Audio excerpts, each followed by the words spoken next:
Okay, so this is our second workshop. Welcome back to everyone who's back. Let's jump into it. We're going to go over the deadlines for applications. We will do a quick, brief, but comprehensive review of sort of the personal statement writing process. We're going to review the assigned homework paper from workshop 1, which was the 25 questions that I had previously emailed out. They were reviewing the previous, what we went over at the previous workshop, which were the 3 types of questions there: the identify the conclusion, matching arguments, and applying principles. Then we're going to break out into 2 groups to review the remaining types of critical thinking questions, which are the 4 listed there. And the groups will be co-hosted like last time. And then we'll come back to the main group and hopefully have a brief general discussion. We will be assigning homework again, and we'll conclude it there. And like last time, if anyone has any questions, they can stay behind, but we do highly encourage participation. So if you have questions during the normal presentation, feel free to ask. If it's a super private question that you don't want to ask to the general group, you can stay behind and ask us privately then. And as we said last time, everyone's happy to speak with you offline. So if you want to send us an email, that's also fine. But this is an opportunity for you to discuss it with us here. So, okay, deadlines. You want to go over these, Theo? Yep, sure. Right. 15th of October, that's a really big day because you need to have registered for the TSA by then. And if you don't register for the TSA, you have no chance of getting an offer. And also you have to have submitted your UCAS by that date for Oxford. Actually, can someone correct me on this? Do you have to apply for all of your choices by the 15th? Or is it just the Oxford part of your personal statement? Can you add other universities after that? Yeah, it's just Oxford. Okay. So just Oxford, but if you set up your personal statement, then it's probably easier to get everything done by the 15th, send it off, and then you don't have to worry about it. Then on the 3rd of November, that's the big day. You're doing the TSA online then. We all did it online last year, and it was a really straightforward process. So you have nothing to worry about that. And then last week of November, then invitations to interview start to get sent out, and that doesn't all happen at once, so it can be a slightly stressful week, sort of waiting for that email, but hopefully you'll all get an invitation to interview. December you'll have your interviews, and then January 2022, that's the big day when you find out whether you got an offer or not. Thanks. Yeah, so we have 69 days until the deadline. It comes up very, very quickly. So that's why we're talking about personal statements relatively early, because it's one of those things that you want to kind of write now, as in right now, because it's something that like you draft now and then 20 days later you read it and you can't believe how bad your writing was. So it's really important that you like start drafting it now and give yourself ample time to improve on your personal statement. Anyways, can someone else go over this slide? I think just quickly, we have a message in the chat, and I checked this online, and I think the TSA is the 4th of November. Okay, great. So an extra day of prep, guys. You've got 70 days now, if that makes a difference to you. I can run over this slide quickly. So thank you. You might sort of have a general idea about this. It's 4,000 characters, and they have to be squeezed onto 47 lines. Normally the 4,000 characters sort of will prevent you from doing that, from getting to 47 lines anyway, but it sort of depends on how verbose you are, I guess. You get 1 personal statement for all your choices, which means that if you're applying to economics and management at one university and then politics at another, you're going to have quite a difficult time because you're going to have to be balancing lots of different sort of interests in one statement. So it's best to sort of focus your personal statement on one subject and apply to that subject at all the universities you're applying to.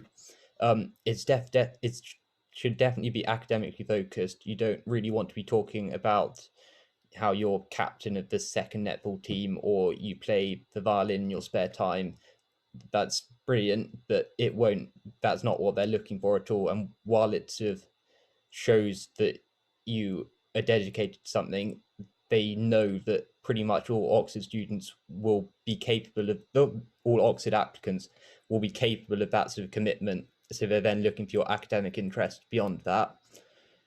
It's read by the admissions tutors, and it's considered alongside all of your other contextual information, so GCSE scores, TSA once you've done that.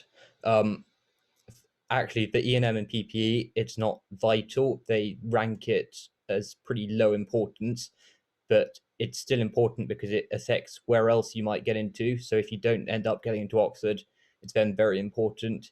And it just boosts your application if you write a great personal statement, because it shows that you're really interested in it. So even if your TSA isn't perhaps as strong, it can help. It's checked for plagiarism, so don't think you can Google E&M personal statement, copy and paste, change a few words. They check it very carefully, and if you do plagiarize, I'm fairly sure you're barred from applying that year, which is not the circumstance you want to be in. So just make sure that you're not plagiarizing in any way. And it can be discussed at interview, and so it's important that you know what you're writing about. You don't want to put books on there or ideas on there that you don't understand, because, for example, I got asked about a book I'd read at interview, and if I hadn't read the book, I wouldn't have been able to answer. And it just, they are looking to make sure that you haven't just written something that you have no idea about, because I'm not sure there's anything worse than sort of lying about what you know. It's very important just to show, like, this is me and this is what I'm capable of, and I'm going to go with that. So yeah, that's this slide. So Milo, someone asked about the one personal statement part of it, about it, right? So let's say I'm applying for PPE, but yep, at a different uni, I'm applying for something that's like more pure economics. How should I, as an applicant, write my personal statement? I think that's quite a tough one, because I think, especially with PPE, it's a course where you're expected to demonstrate the politics and philosophy, the interest in the politics and philosophy. Because I know with economics and management, demonstrating interest in the management in your personal statement is of less importance, because they know that everywhere else you're going to be applying for economics. But with PPE, the politics and philosophy, I think, are definitely very important. So I think you need to try and get that in there. But what you can do is you can talk about the economic aspects of those subjects. So you can talk about, I don't know, how political divides in their impact on economic policy, or sort of philosophy, like, I don't know, talk about Marx or something like that. It's sort of, you need to try and link the economics to the philosophy and politics, if that makes sense. Sorry, explaining that. A quick point on that though. If you are writing a personal statement that's for like quite a different subject than the one you're doing, you can just email the uni and submit a different personal statement, which I did. I did politics and IR for some of my applications, and I just emailed those unis and they said send in a separate personal statement.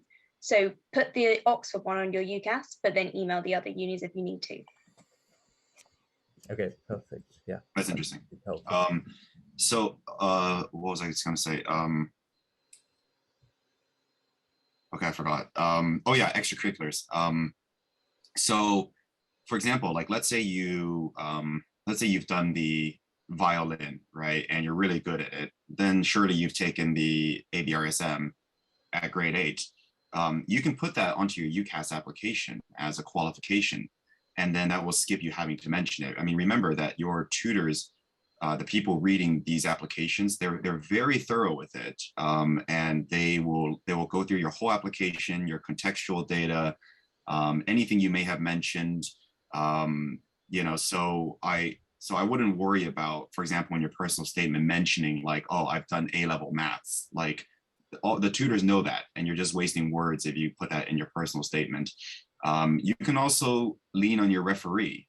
Your referee, whoever is writing your personal statement, whoever is helping you write your reference, if they're amenable to it, I think you should ask them to help you include details that you otherwise wouldn't include in your personal statement. For example, mentioning that you were head boy or girl, or mentioning that you did some kind of extra assignment, or that you're a championship rower, or something along those lines. Those are things that I wouldn't include in an academically oriented personal statement, but we'll try to squeeze in there a different way.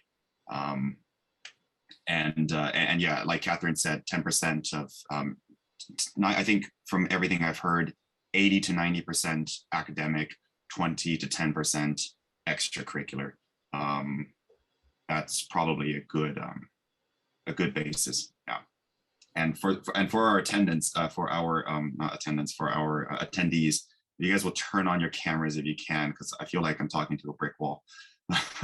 So anyways, let's move on to the next slide. Let's let Adam get this one.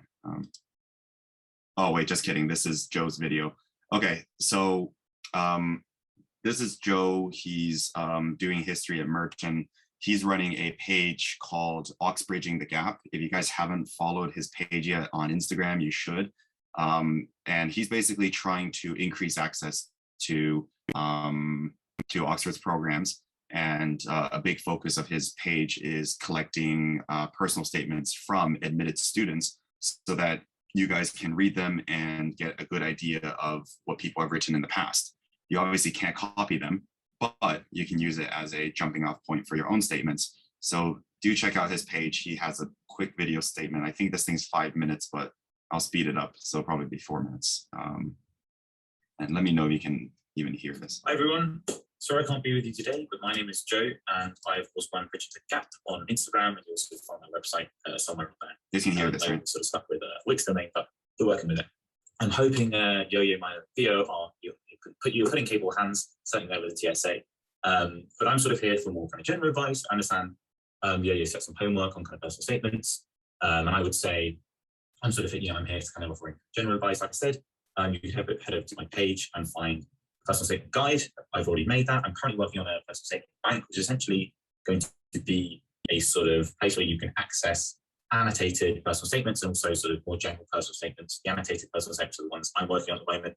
The Uni Reach, who I'm collaborating with, they are sort of collecting a kind of wide range of kind of regular personal statements. So there'll be absolutely tons on there once it's released. We'll keep adding stuff onto it once it's sort of out there. So I really would recommend that. That'll be sort of more generally kind of looking at, well, actually, how do I structure this thing? What's going on? What is a personal statement? What does it look like? Because quite frankly, at the moment, that isn't really out there to the same extent. So that's something to look forward to. But right now, I'm sort of here to offer you some general advice. I would say, if there's any sort of short piece of advice I'll give you, I would say treat your personal statement as a journey. You are showing how you have developed your interest in a subject and how you are now becoming motivated to study this at university. Of course, you'll be showing various different skills and various different passions. The key thing to keep in mind is this idea of a journey. It needs to almost be something which develops. And I think this is which is something which will become very clear in the paragraphs, right? Essentially, the best way you want to think about it is, am I making this flow? Am I showing how my interests develop? So what that does is that shows that you're curious, you're engaged, and you're enthusiastic. So the best way to sort of think about this is, imagine you find an interest. Let's say you read something, you do something, any kind of thing at school, or really what they're really looking for, super curricular activities. Mention this, talk about how you found an interest, then show how you've chased that interest. And chasing the interest is really, really important because this shows you're enthusiastic and you're curious. So let's say, for example, you read a book, you're interested in something that mentioned in the book. So with that interest, you went further. Let's say you listened to a podcast on that, and that offered a different interpretation.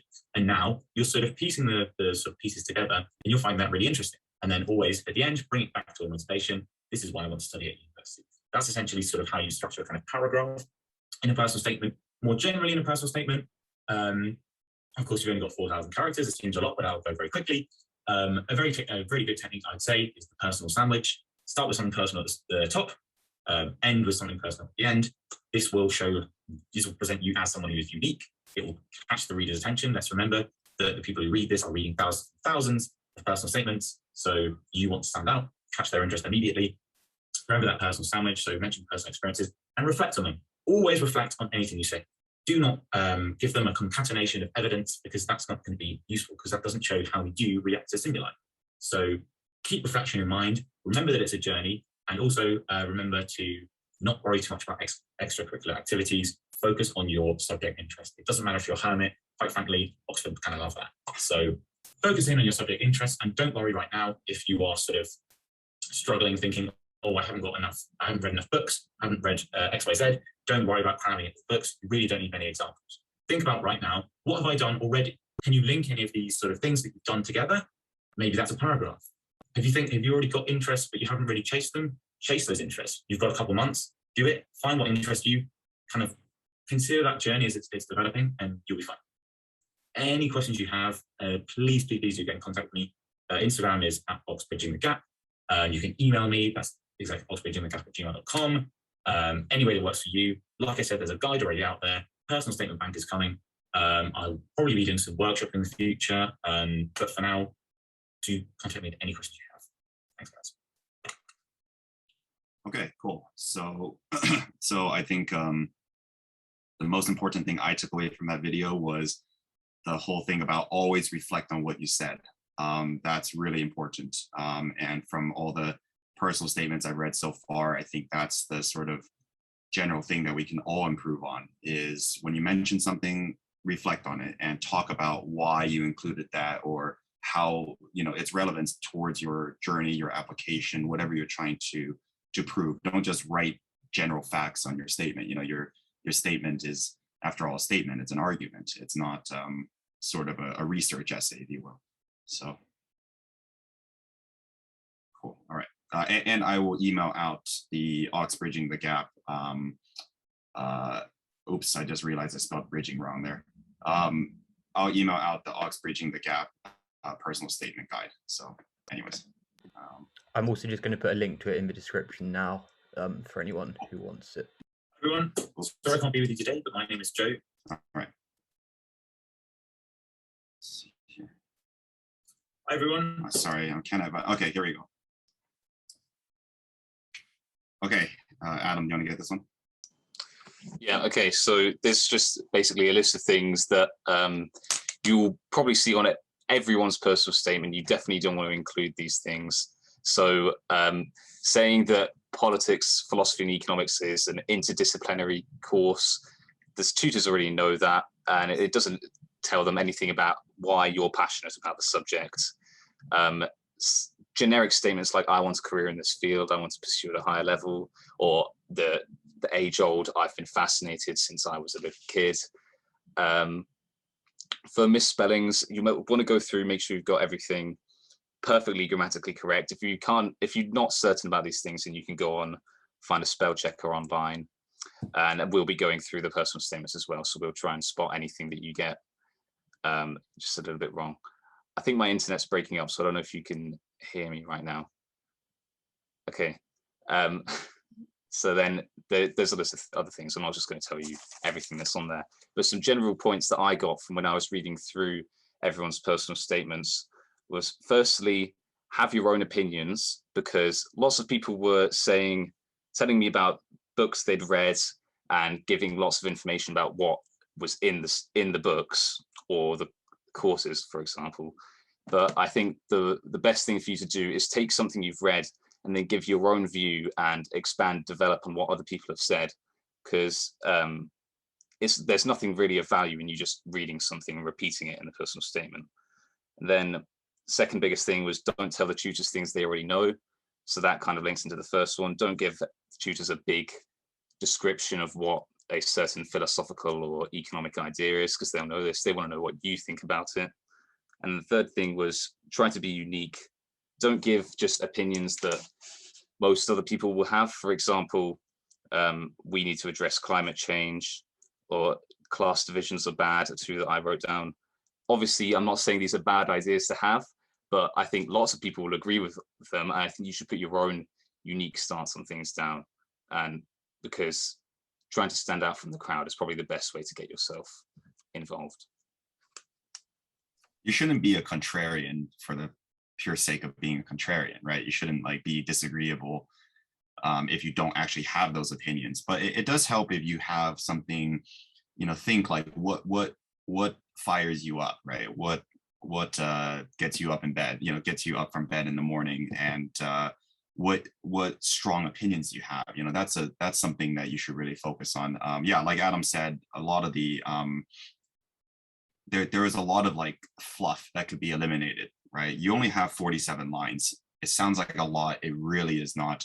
So when you spend like a whole paragraph talking about, this book you read that the tutors or have already read like 100,000 times, you're doing yourself a disservice. So if you just consider, like, for example, if you're going to talk about, I don't know, Leviathan, right? Just jump straight into it. Just immediately say what your opinion about it is and build off from there. Don't spend even a sentence talking about what Leviathan was about. Your tutors know that already, so know your audience. I think that's it.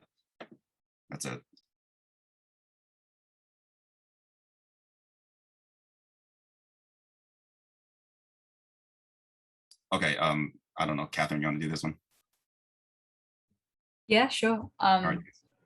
I didn't make this, but I think it's pretty self-explanatory. I guess this is stuff that comes up quite a lot in personal statements. You should probably avoid if you want to stand out a bit. So yeah, unnecessary repetition, it's not great. You've got them to word count, so you don't need to keep saying stuff. If you said it once, they'll read it, they'll pick up on it. Don't keep repeating yourself. I don't think there's anything wrong with podcasts and The Economist, but don't mention them on your personal statement if you have other stuff to talk about, I think. Because obviously in your degree, you're not going to be listening to podcasts, you're going to be reading like actual books and doing like quite difficult work. So if you can, I guess, try and reference other stuff. I think the rest of it is pretty self-explanatory. There are some common phrases which always come up, which probably look a little bad. Some common books that always come up. Again, I think there's nothing wrong with reading like utilitarianism, but it's kind of like everyone was saying, unless you've got like a unique point about it, I wouldn't necessarily include it. And definitely if you're going to talk about it, don't explain what it's about, like jump in, give your own opinion. And it's pretty better to read deeply rather than widely. So try and avoid those common books and think about something that you've read that probably not everyone else has read. Or at least if you've read something that everyone else has read, try and give your own like unique opinion on it. So I think, thanks for that. I think when it says referencing works that are too generic, I think out of the 20, or we received like 20 personal statements, I think at least 10 of them like mention Freakonomics, right? And you got to imagine like the tutors are reading this on a much larger scale, right? So they're probably getting 20, 30 mentions of it. And if you don't mention anything that unique, then they might just disregard what you said regarding Freakonomics altogether. So unless you're prepared to, I think, introduce a relatively sort of groundbreaking argument on that work, I would say maybe use that work to guide your further reading, right? Read Freakonomics, and if there's a particular theory or concept that interests you, then you can talk about how you further explore that theory through further reading. The line about the whole like utilitarianism by John Stuart Mill or Freakonomics by Stephen whoever, like that's just a waste of words. When you like, all the tutors know who Freakonomics was by, you don't need to mention it. Same thing with utilitarianism. So you can save yourself like a couple hundred characters. You don't need to mention authors of works where the works are pretty generic and understood. So yeah, that's one way to shorten your thing. And also the trying too hard to introduce or conclude your statement. This is like on more than like 3/4 of the statements that I've read so far. People are more focused on having like an elegant introduction and conclusion than they are about actually doing the personal statement. So they're like, oh, I'm so prepared to read PPE and I love the trifecta that this creates and blah, blah, blah. And then the conclusion is like, oh, I'm so excited to begin this career and this journey. And it's just trust me, like use the 47 lines to talk about what you want to talk about. You don't need to introduce like, oh, I'm going to study PPE. Yeah, we know that you're applying for PPE, or I'm excited to study it at university while you're submitting a UCAS application. We get that, right? So skip that altogether. Honestly, it's a big favor. No American spelling. I actually confirmed that with an Oxford tutor. They want to see British spelling. It's a British application. So just a couple of other things. firstly, just with economics as a specific book, the other slight problem with it is that it's not necessarily economics in the way that you would be studying it at university. So it's good if you can read some books that might address the issues that you'll be studying at university a bit more. Just something to consider. And there was something else that I was thinking about that I've now forgotten, so I'll come back to that in a second. But yeah, sorry. Oh, that's all right. I think Shivanii will take the next slide. Yeah, that's fine. Before I start with that, though, going back to the idea of podcasts and articles, I don't think you necessarily need to avoid mentioning podcasts as long as it's not the only thing you talk about, because sometimes podcasts, blogs, they can give you new perspectives into information that's past your A-level course that can be useful to talk about, as long as you bear in mind what Joe said about continuously reflecting on what you're saying. So anyway, on to this slide. We've told you all about what not to do, so what are you meant to put in that personal statement? First of all, when we're talking about strong opinions that you can back up with reading and evidence, I think bear in mind that a lot of what you talk about on the personal statement might possibly come up in your interview. For me personally, in my second interview, I had two. That was nearly entirely about my personal statement. So you've really got to be aware that you need to read every single thing on your personal statement and know it well enough to have a debate. You need to consider the advantages, disadvantages, how this cross-references with other areas of economics that you might have mentioned in your personal statement. All of these things you need to have in your mind before walking into that interview and when you're writing it down on that document. Having said that, don't worry too much about trying to cover the entirety of economics in your personal statement. I'd advise you to go with a few core themes and try and pick depth over breadth, just so that your textual support doesn't end up being a description, It's a lot better to have, say, 3 areas that you're really confident about and that you have lots of evidence for than to talk about 8, 10 areas of really complex economics or philosophy that you don't really understand. At the end of the day, you're showing them why you want to study there and also why they should want you. If you can include a little bit of analysis and reflection as, say, a preview for what you'll do as an actual student there, that's only going to benefit you.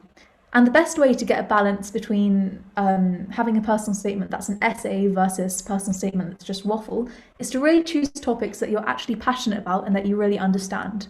So I wouldn't advise crafting your reading around your personal statement, Don't try and say, all right, I want to talk about this and this and this. I think do your reading first, and then from there you can draw your links between one book and another. It will come off a lot more genuine that way, and you'll have some really creative links in your personal statement. The idea of a story and logical flow, this third point here, is what I'd consider most important, actually. Someone told me once that your personal statement should be a bit like walking through a house. Your introduction is you're just showing people, all right, why are you interested in this topic, why are you interested in PPE. You can start off with something personal, that whole personal sandwich, have a little bit of information, and then go from the general to the specific in the middle of your personal statement. You don't want the entire thing to be a really dense analysis. So having areas where you can transition from, say, the general to the specific to truly reflected and personal, this kind of variety in your personal statement will make it a bit more interesting for the tutors who are going through 20, 50 applications in every day.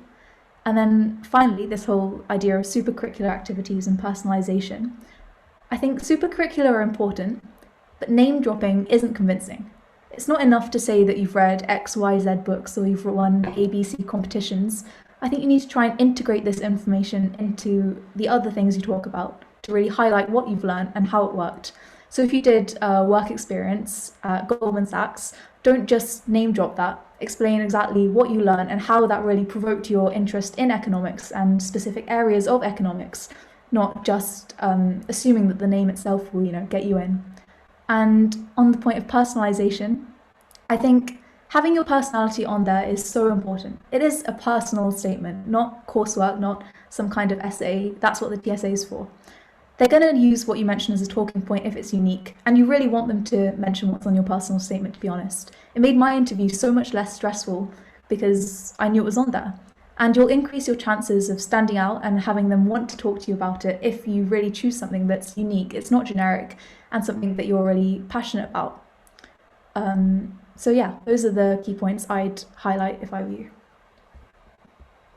Just to come back to the thing I was trying to mention a second ago, the one thing you absolutely should not do under any circumstances is write on your personal statement, I'm really keen to study at Oxford, because it goes to all of your other universities and they'll see that and think that you're not keen to study at their institutions. And then if you don't get into Oxford, you're just setting yourself up for failure, because those universities aren't going to be that impressed if you're applying to them and telling them that you're actually really keen to be at another university. Does anyone else have any other good practices to share? No? Okay. All right. Actually, one thing, I was reading through a few of them on Google Drive, and I was tempted to do this as well when I started. I just went on to thesaurus.com and then found the most complicated words I could use, but it just makes the personal statement sound so contrived. So, stick to vocabulary that maybe you wouldn't use in everyday conversation, but that if you were speaking to a teacher, they wouldn't give you a funny look if you used the word. So, don't make it too formal and complicated.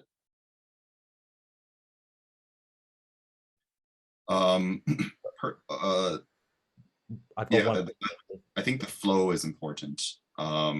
So like Shivanii said earlier, and Joe, like make sure that things are like, if you just randomly mention stuff, and I understand, I think a lot of people so far, they're just first putting ideas out there and then they're going to work on connecting it later, because currently they have outlines and drafts, but you really want to make sure that things have a logical flow.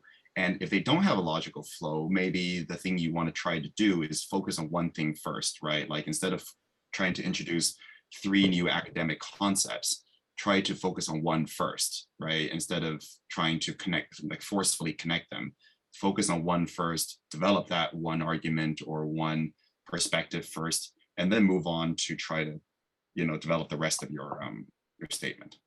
So. Another tip is just to really signpost your opinions on books. So if you've read something or heard a talk or something, don't just give an argument like however this is something, say however I think this, or however my opinion is, because it just really signposts to them that you are thinking about this critically, and it's not something that you've just copied and pasted from somewhere or something like that. So I think, yeah, it's just one way to sort of signpost your opinions.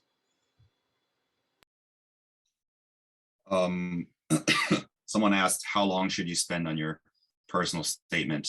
I think it's, obviously there's no fixed amount of time, but it would benefit you to not only work on it for a good duration of time, but I think work on it over time. Like I said earlier, if you write something now, and then you revisit in a month, you'll still have more than a month left of time, right? And then you can kind of see like, hey, like this man, like I don't even recognize who wrote this. This was really bad. I'm going to change this. I'm going to change that.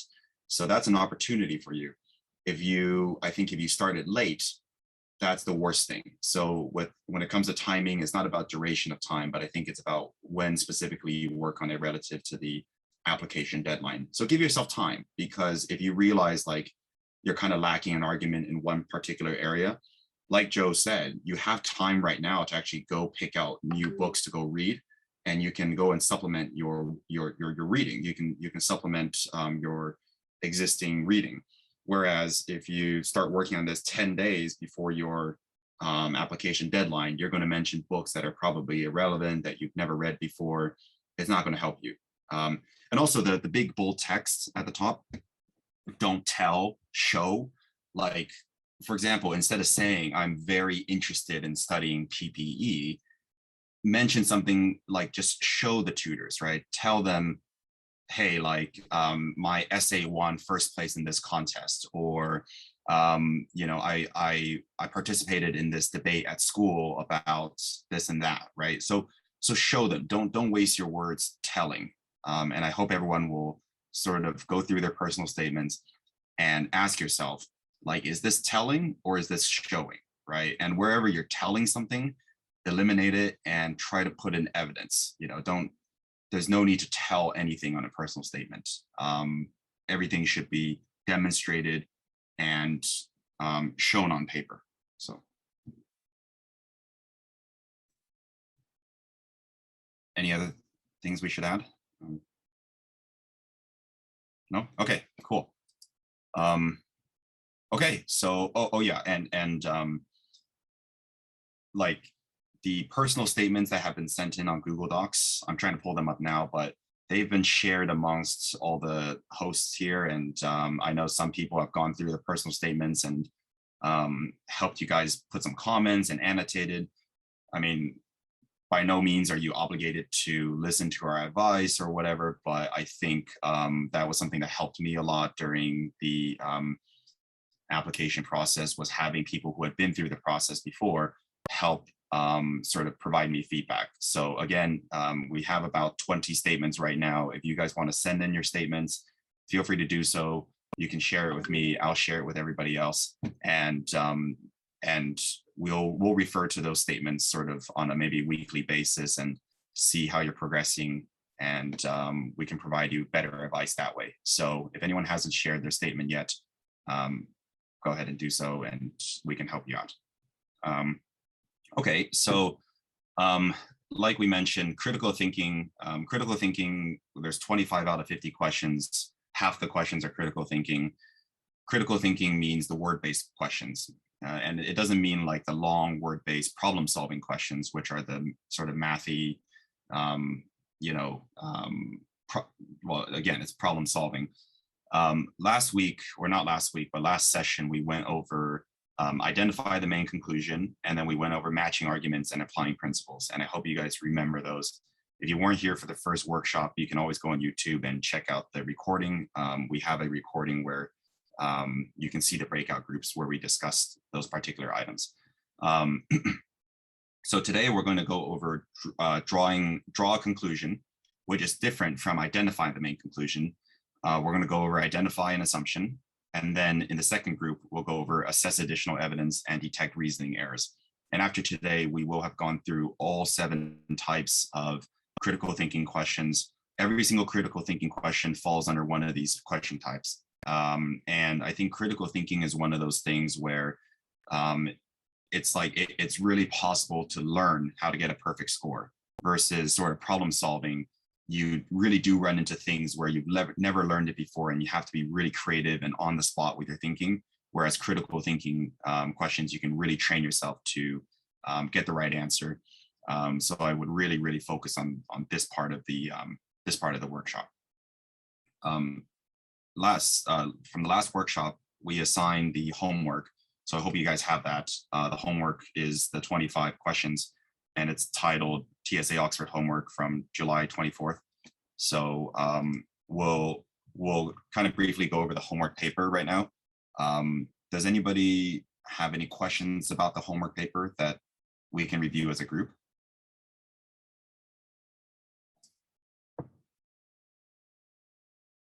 If you guys do, feel free to speak up. This is your opportunity to ask any questions about the homework paper. Or if people don't have questions, maybe you guys have comments about any other techniques you found helpful, or whether or not you found the last workshop helpful in terms of okay, the last question was quite difficult. Okay, here we go. All trees. Okay, so let's go to the last question, which is on page 11, and it's question number page 14, that is, and it's question number 47. All trees have leaves. An oak is a tree, therefore oaks have leaves. Which of the following most closely parallels the reasoning used in this argument? Adam, didn't you do this one during the workshop? Or was it Jonah and Janie? It wasn't me. Okay. But I think the method that you have to do with this, basically, I haven't done this in a long time, obviously, but I think what you've got to do is try and take each sentence, substitute in different words, and so then you have an argument of the same format, but with different like different terms in the argument. So I think A might be the answer, but I haven't checked. This sucks. I hate this question type, honestly. So I don't blame whoever said that this was difficult. I mean, I suppose we can work through it together if you want. Shall we do that? Good book to look at for this kind of thing is The Logic Manual by Volker Halbach. We might send a link if I can find one. But that's one of the textbooks, and it basically goes through logic arguments like this, where you have to substitute in different groups and individual sets. So I would have a look through that if you have struggled with this kind of question in particular.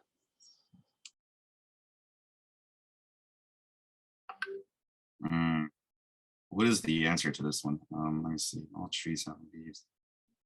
Plant is not a tree.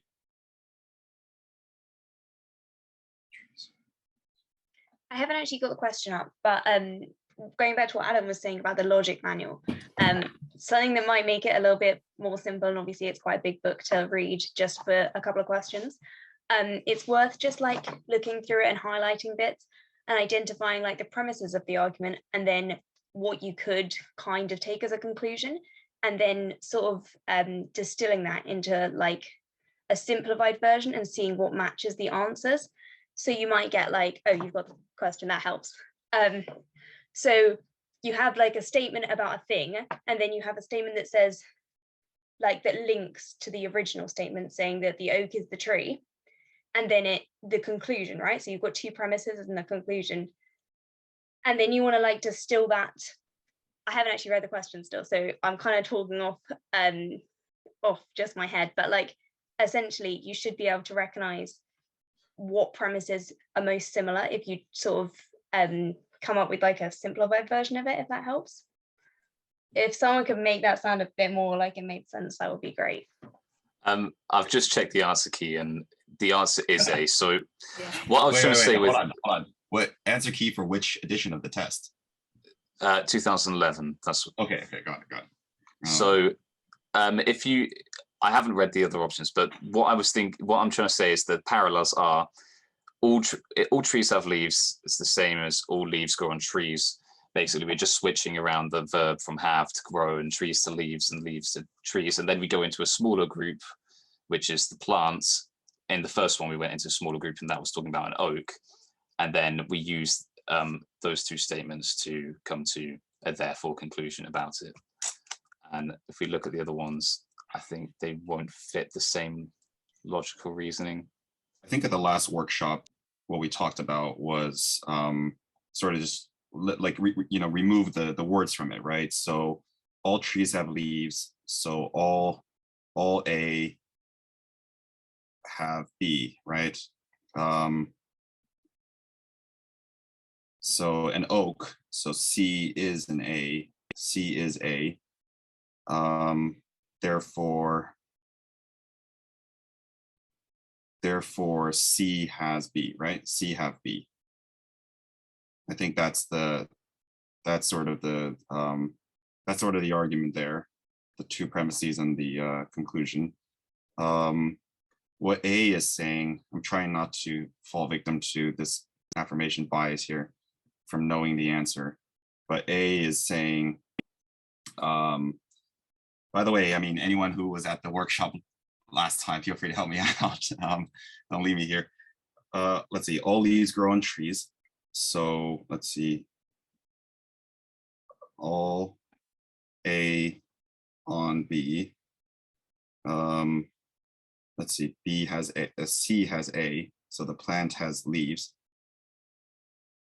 And then let's see, therefore, let's see, C is B. So that's pretty similar. I mean, the only thing that's kind of different is the first premise, which is switched around, right? So instead of saying all trees have leaves, it's saying all leaves grow on trees. And then it's switching oak with plant. Let's see what B is. Let's see, B is saying all A have B. C has B. Therefore, C is an A. So let's see. That's yeah, that's not the closest reasoning. C is all plants have leaves. So let's see. All A have B. Let's see, and then it mentions that leaf. So that leaf is an oak leaf. So it's a different leaf. So B has C, and then therefore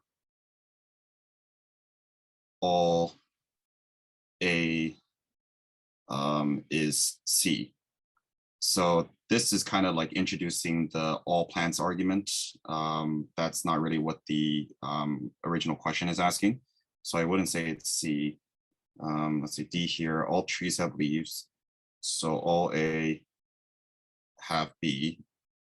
Let's see, that plant has leaves.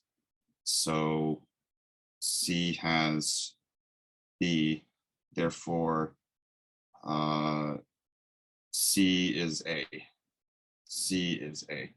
So B and D are basically the exact same thing. That kind of tells you it can't be the answer, because if the two things are the same, then I mean, and only one thing is correct, that's not the right answer. So there we go. And then E, all trees have leaves, so all A have B. That plant is not a tree. Okay, so that's already like not like the original argument, right? So that's a negative argument. All trees have leaves, that plant is not a tree, so C is not A. Therefore, C not B, right? C does not, the plant does not have leaves. So that is, it introduces two negative arguments, which is unlike the original argument. So yeah, I'd say the most similar one is A, which includes the first premise sort of reversed in order. So instead of saying like all leaves, instead of saying all trees have leaves, it says all leaves grow on trees. It's basically the same thing. So yeah, the answer there is A. So you do need to look at the structure of the arguments, but also for this particular one, none of B, C, D, or E are actually true, whereas A is. So you can just think about the whether or not it's logically correct. That will also give you a clue. But there will be trick ones where the answer is, where the statement is incorrect and the answer is incorrect logically. So don't use that as a hard and fast rule. Okay, so does anyone have any other questions? No? Yeah, the eighth question is a similar one, I think, but I thought more complicated than this one. Which is the number 8 or the 8th question? The eighth question, Okay. and that is number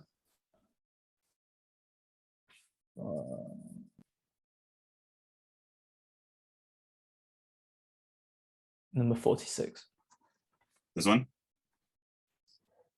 It's number 46. Yeah. Yeah, that one. That's so weird. I swear I read this question somewhere else before, but in a different format. Wasn't there another question like this? It was like, if the proportion remains constant, then what must follow from that, or something like that. Do you guys remember? Never mind, forget it. Okay. The proportion of time people devote in their lives to traveling from A to B has been constant over history.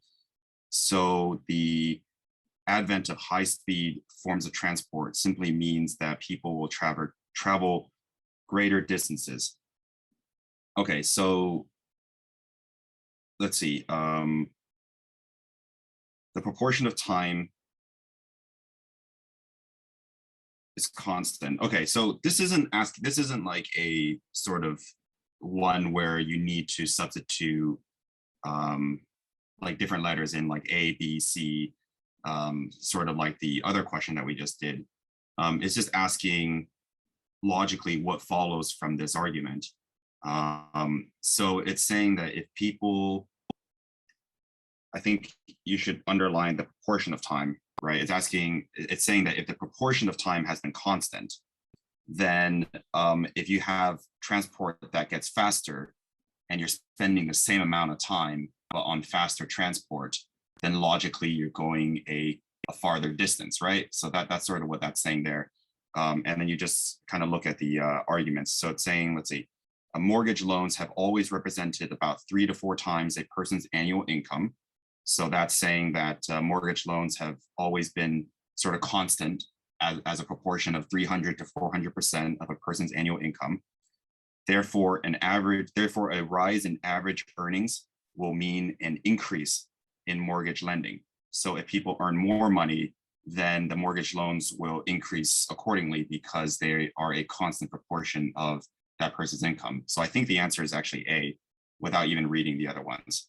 But we can go through the other ones. B is the ratio between mortgage repayments and total expenditure per household has always been constant. So more expensive food will mean more debt. That's, let me see, total expenditure per household. That would work if the food was like involved in the first statement, but it's not there. So food is just an irrelevant point. Right. Food is not necessarily total expenditure, right? We don't, for example, if food got more expensive, but utilities got less expensive, your total expenditure might not change. So just because food is getting more expensive doesn't mean that total expenditure is, if expensive food was replaced with the words total expenditure, then B would be the answer, right? Because yes, indeed, if total expenditure increased, then the mortgage repayments would increase as well. So it's not B. C says with a fixed rate of mortgage interest, an increase in house prices will mean that inflation will rise. So that's kind of obscure. If you increase house prices, that doesn't necessarily lead to inflation rising. So this is not really asking us, I mean, it doesn't, so the initial argument really talks about a proportion of something relative to something else, right? And here it's not saying, for example, the rate of mortgage interest is fixed against something else. It's just saying there's a fixed rate of mortgage interest. So this isn't really talking about any proportion and doesn't really closely parallel the original argument. I think you don't need to have background knowledge on what causes inflation to really assess this question, to assess this answer. It's asking you what closely parallels the original reasoning. D, the increase of home ownership has been in proportion to the rise in average earnings. So an increase in house building means people are earning more. So house building, house ownership, kind of different things. Just because homes are being built doesn't mean that home ownership is increasing. So I think that's kind of a sketchy connection. I don't think that's the right answer. D is saying the proportion of new to old homes on the market has always been constant. So an increase in housing development means that more old houses are being renovated. So renovation of old homes doesn't exactly suggest that the homes are on the market, right? So it's saying that, let's see, new to old homes on the market. This, E is kind of similar. I don't know, Adam, you want to jump in on why it's not better than A? I agree with you that it's the renovations not being the same as being on the market. I think they're different concepts entirely, really. Yeah, the renovation thing is just like a curveball. It wasn't involved in the rest of the statement, whereas with A, both mortgage loans and the average and the annual income. Yeah, annual income is average earnings, basically. So it all follows from the first point, whereas in E, it gives you A and B, and then in the second sentence it gives you C, which wasn't part of the argument. If you get what I'm saying. Right. and housing development is not necessarily new homes. That's kind of a sketchy connection as well. So I think A, like Adam just said, it's just very explicit, sort of that the connection is very clear. It's when the proportion remains fixed. The two premises are that the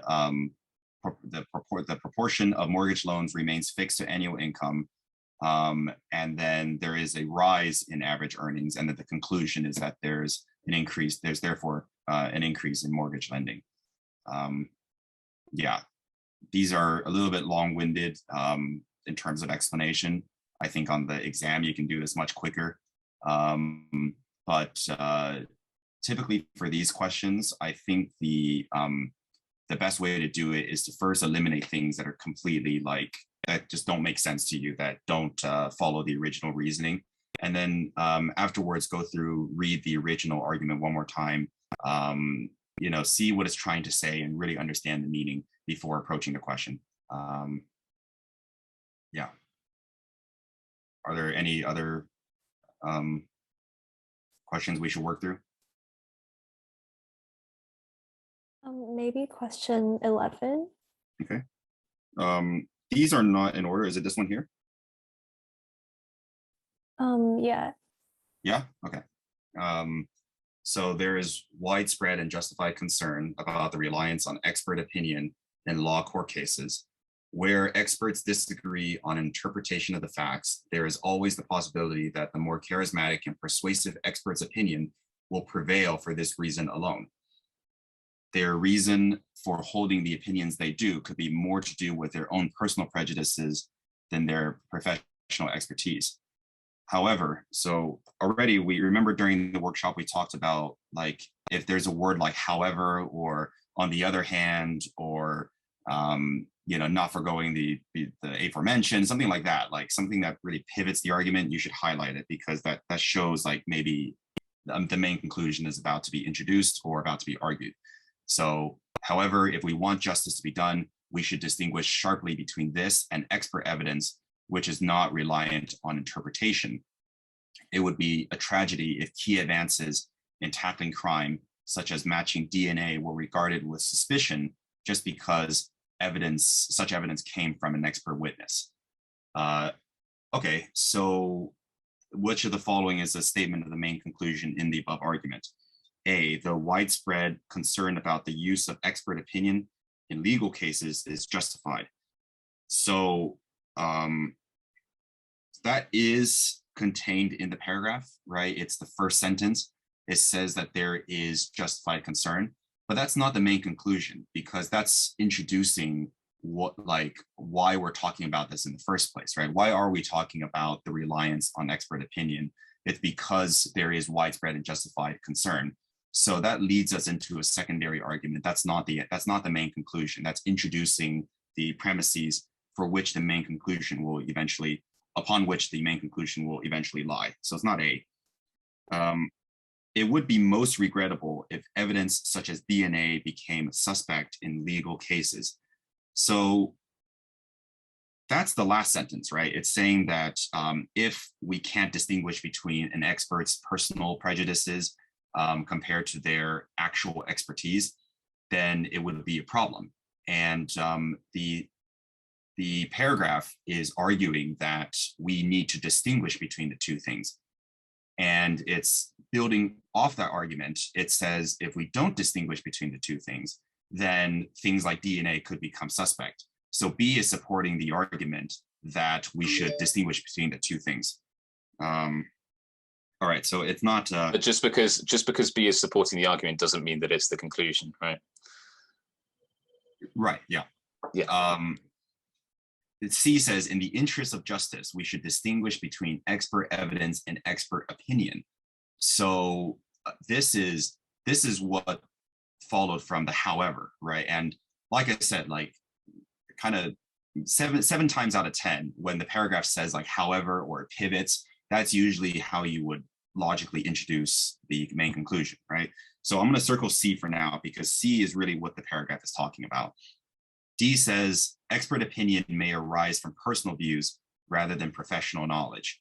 So D exists. D is the argument for C, right? Like D is the problem.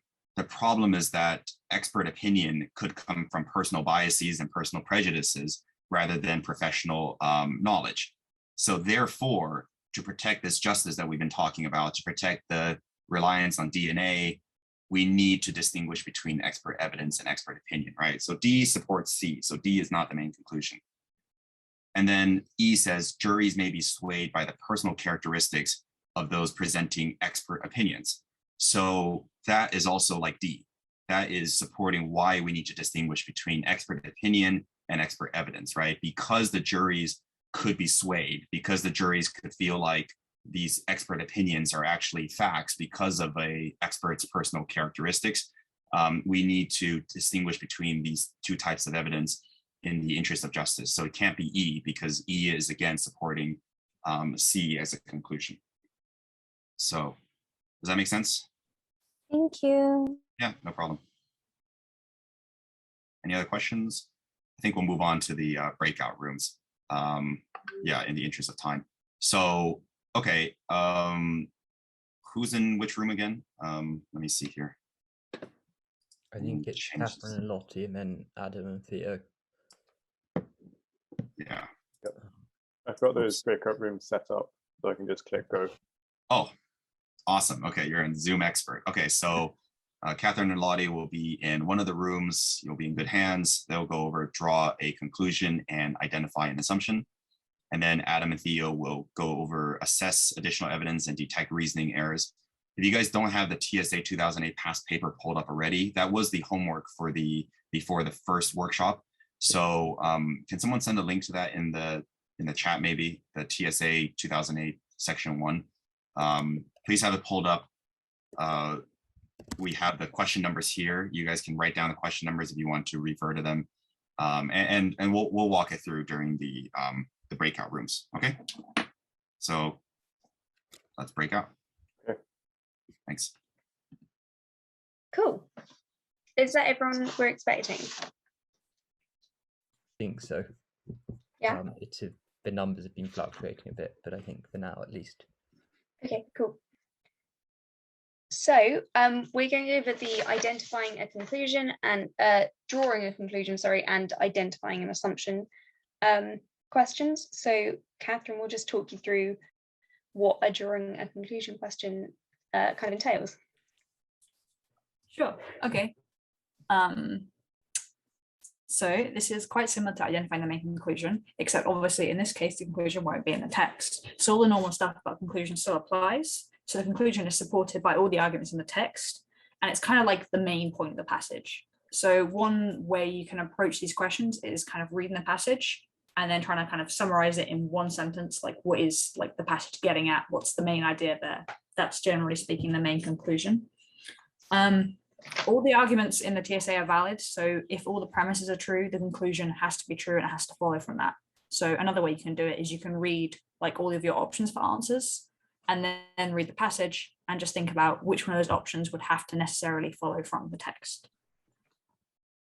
And it's quite brief. That's pretty much my approach. There's like two approaches to drawing conclusions. So if anyone else wants to jump in and add something. Could you please repeat the second approach? Oh yeah, sure, sorry. So all of the arguments in the TSA, they're all valid, which means that like if the premises are true, the conclusion has to also be true.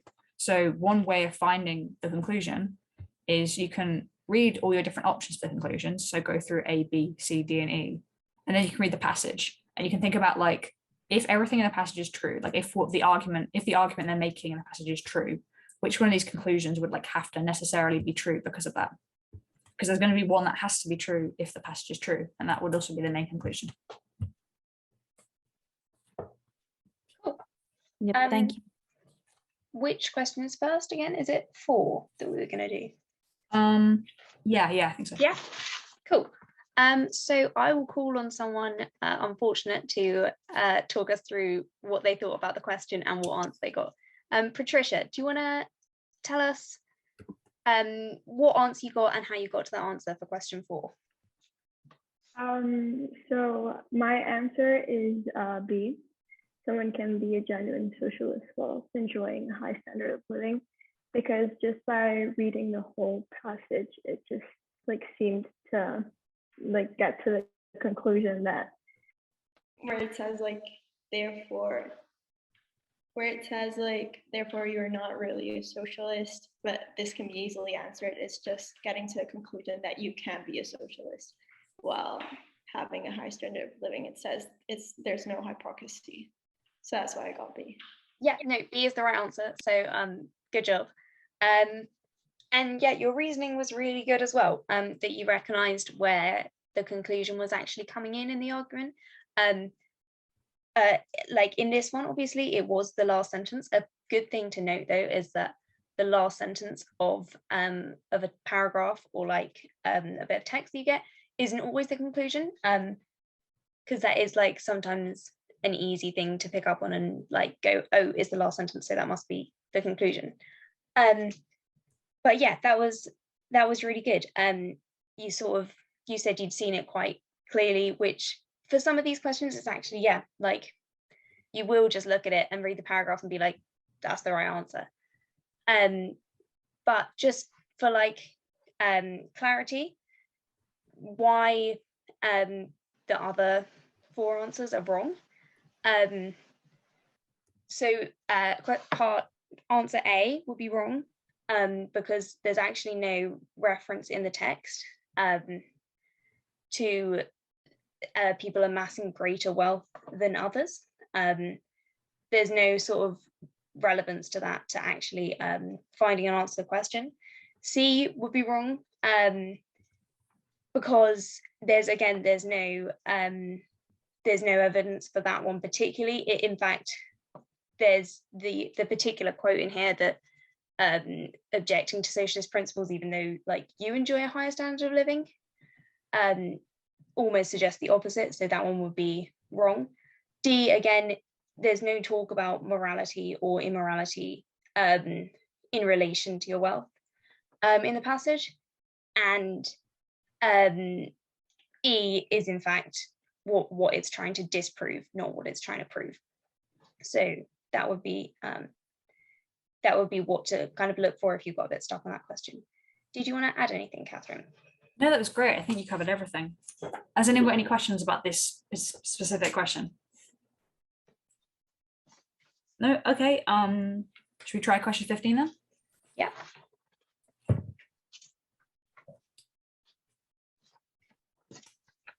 Okay, I'm going to call on someone again. Tina, do you want to answer this one? Yeah, sure. I'm going to take a moment to just reread it real quick. Yeah, that's fine.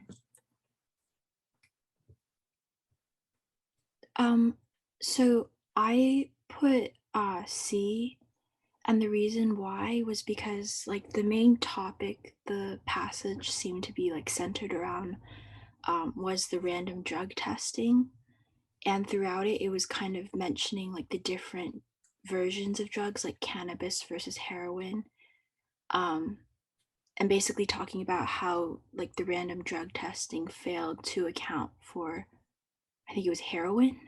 Yeah, heroin. It was basically saying it wasn't accurate enough to tell when heroin was being used. And in the very last sentence was that like because heroin is now being used, it's still creating issues. So yeah, I put C. The other answer choices, I think, hold on. I think I almost put D because it was like relatively close to C. But I think in the end I didn't, because like it seemed like the passage was focusing specifically on random drug testing and not just like the system of drug testing. That seemed a little bit vague. So right, okay, thank you. So the answer was actually D, but like your reasoning was like broadly correct. I think you had like the right approach in focusing on what the like the main conclusion of the passage was and working back from there. So the reason it was D and not C is kind of to do with like the specific wording and like the actual like strength the statement is making. So if we look at C, it says the problem cannot be solved, right? And then with D, it says the problem has not solved. So C is like a stronger conclusion to make than D. C is saying it can't be solved ever, and D is saying in this specific case it wasn't solved. like I totally see why you picked C, because like, you know, random drug testing, just drug testing, like it feels like that is a bit more specific. So that was like really good reasoning there. But it's just focusing on the specific wording sometimes, because the passage, like question 15, it does just talk about that like one specific kind of method of testing they try. It's just one example, and it doesn't outright say it would never work.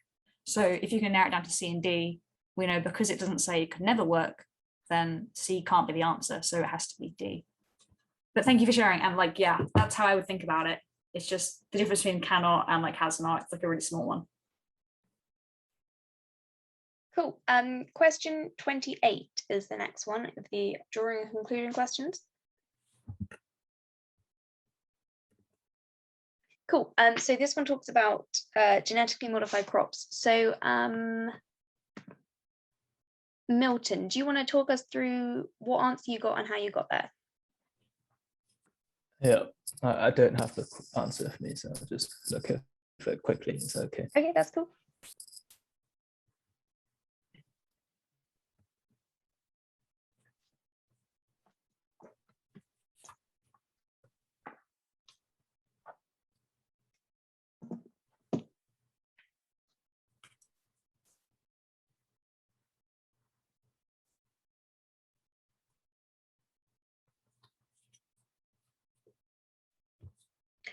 Why don't you talk us through what you're thinking about it, rather than feeling any pressure to get the right answer? Just talk us through how you're going about it.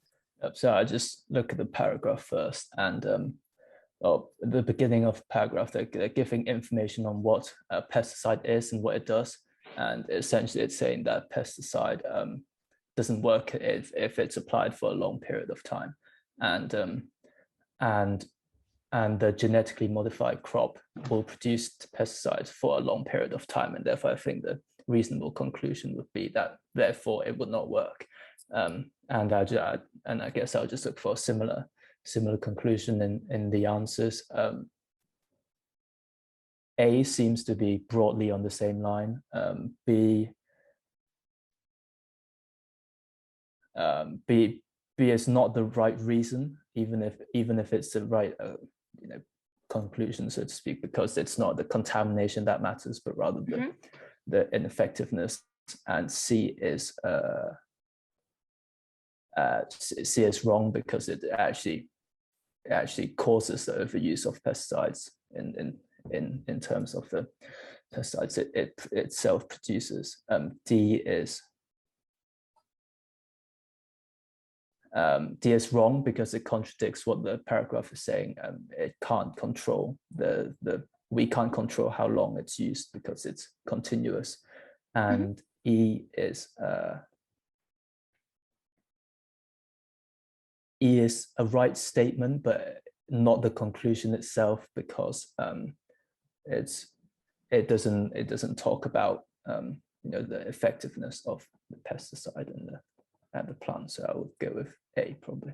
Yeah, that's correct. And that was a really, really clear explanation of it as well, like probably even clearer than the one I would have come up with. So that helped me out a lot.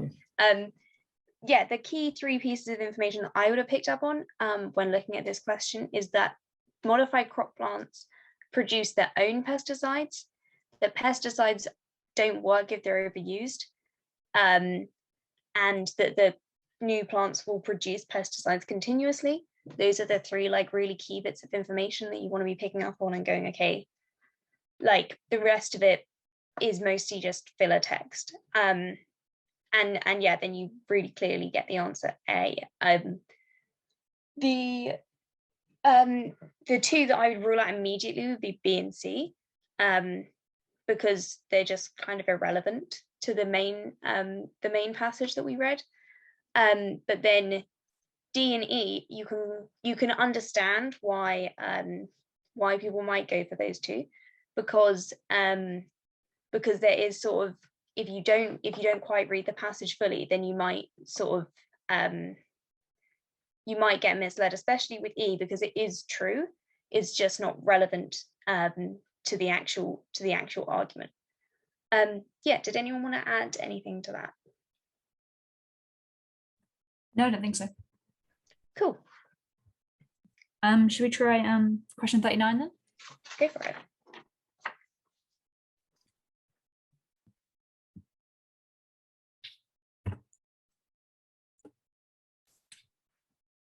Cool. Okay. Ask someone else.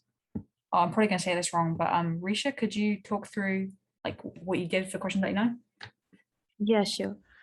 Could I read it? Haven't read this before. Yeah, that's fine. Don't worry, go for it.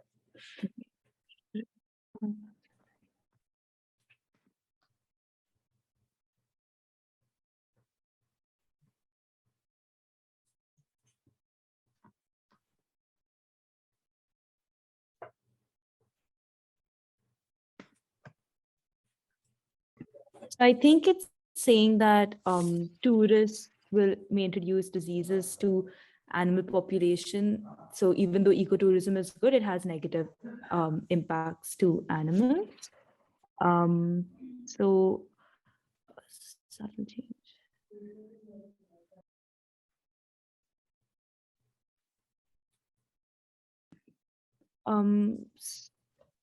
I think maybe it's E. Yeah, I think it's E, because it talks about how there are benefits, but there is more harm to wildlife. Right, fantastic. Thank you. Yeah, that's a like really good reasoning. Good way of thinking about it is kind of thinking about the main point of the passage and going from there. So I guess I can just talk about the other options. Yeah, okay. So if we go through the options and rule them out, which is a good strategy to do if you're like stuck or you just like have no idea where to start. A isn't really like mentioned in the text. We can probably cross that one off. B is mentioned quite early on, but if you look at the structure of the argument, we got some stuff about it being a good alternative, and then we have however, and then interesting other thing, and then moreover. So we can see the argument isn't really focusing on that. It's kind of like it's brought up, but it's not a key part of the passage because the structure kind of says, here's something, but here are some more important considerations. So we know it's not really B. Again, with C, like dolphins are mentioned in the passage, but again, we're looking for the main conclusion, not just something that crops up in the passage. And dolphins are obviously not what the whole passage is about because, you know, we're talking about ecotourism and we're talking about the benefits and costs of that, like it says right at the top. So we know, like, I think just about dolphins won't be the exact right answer. And then with D, like, it doesn't mention guidelines for ecotourism ever really, and it doesn't ever kind of talk about how these should be different or any problems with guidelines for ecotourism. Like that's not, doesn't come up at all in the passage. So you can kind of reject that one too. So you can see just going through it like one by one, we can kind of come to the conclusion that it's E. The only other thing I'd add to this question is like the question like wording is slightly different. It talks about what you could reliably infer from the passage rather than drawing a conclusion, but it's the same question. Like if you can reliably infer something from the passage, then everything in the passage supports that. And, you know, it's like the conclusion of the passage. So if you see that, it is a draw a conclusion question. Cool. So we're going to move on to the identifying an assumption questions now. There's 4 more of those, so people who haven't had the chance of answering a question, lucky you guys. The identifying assumption questions are different from the conclusion ones because, well, they're similar to the draw a conclusion ones, but different to the identify conclusion ones, because it's not going to be something that's mentioned in a passage at all. It's going to be something that you have to infer from reading it. So an assumption is a piece that is like a premise that the argument uses, but it doesn't actually directly say that it's using. It's a piece of information that they sort of assume you know, but then if it's not true, often the argument will fall apart, or that it will often like have to change if that isn't true. So yeah, the assumption is something, and you'll probably pick up on it just reading it. You'll be like, oh, actually, they haven't mentioned this, and it's not like quite working. And often you just have to read through the answer and say, oh yeah, that's what I was picking up on. Like that wasn't quite what like correct when they were trying to write that passage. So yeah, I think the first question is number 5. Yeah, it is, yeah. Yeah. Sorry, I'll just answer the question in the chat while we get to there. So without drawing conclusions, can you eliminate choices with really strong wordings like must, however, definitely? No, not really, because if the passage is arguing for a really strong conclusion, like, you know, you must do this, you can never do this, then that's the main conclusion. You can't eliminate that just like off hat. The only thing is just not being stronger or weaker than the argument in a passage. So if the passage is saying this specific example didn't work, then you shouldn't pick an always question. But yeah, exactly. If the premises support it, then it's going to be correct. If the premises don't support such a strong word, then it's not going to be correct. Hopefully that is like a little bit helpful. Okay, I'll just start with question 5 now. Anyway, back to the assumption questions. Who hasn't answered a question? Sorry, yeah, did I get a volunteer? Wow. Oh, sure. Can I try? Yeah, that'd be great. It's been a while since I've looked at this question. I'm just going to read it once again.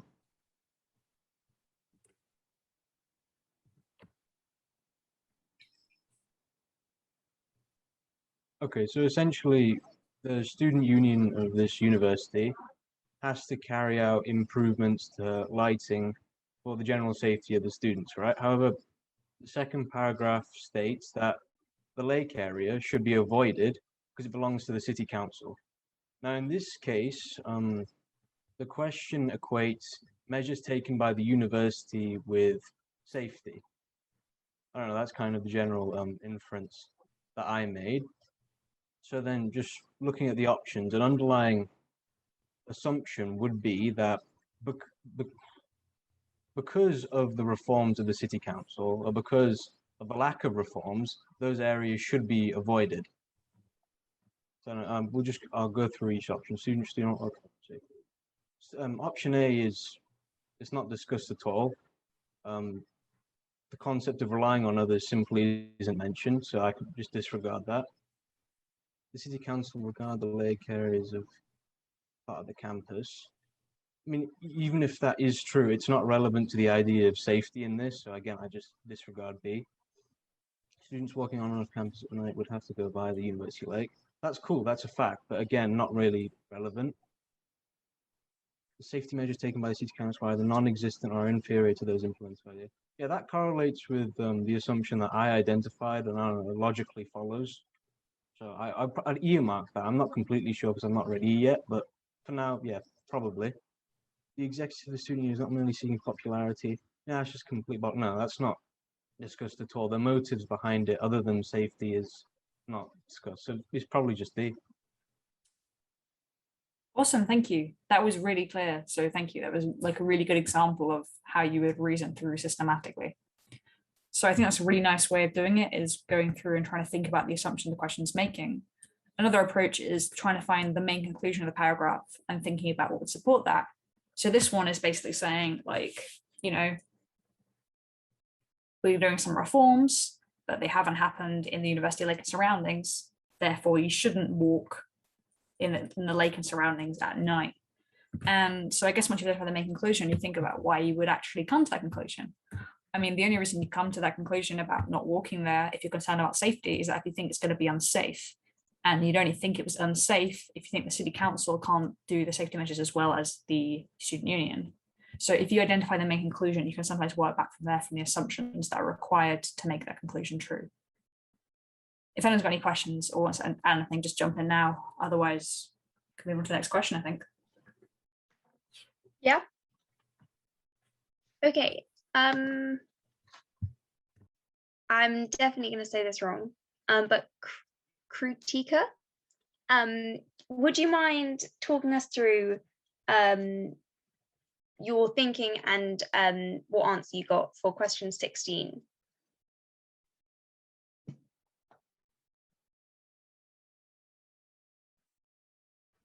Hi, sorry, I'm currently at work, so I can't unmute for more than like 2 seconds at once, but I'm trying to sit here and make notes, so if that's okay, can I just pass it on to someone else? Yeah, no worries. Okay, has anyone else not answered a question?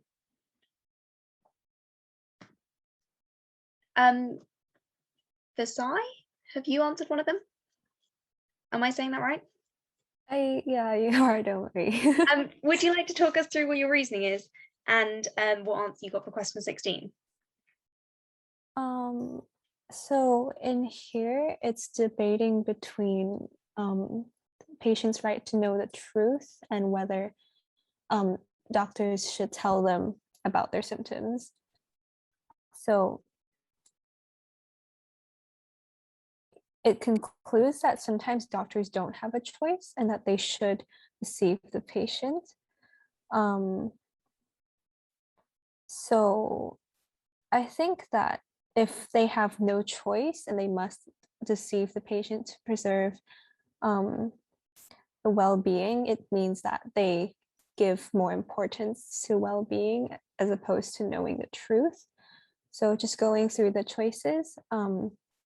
In choice A, patients accept that a doctor has a responsibility. This passage is to do with doctors, and this answer choice is to do with patients, so it's kind of irrelevant.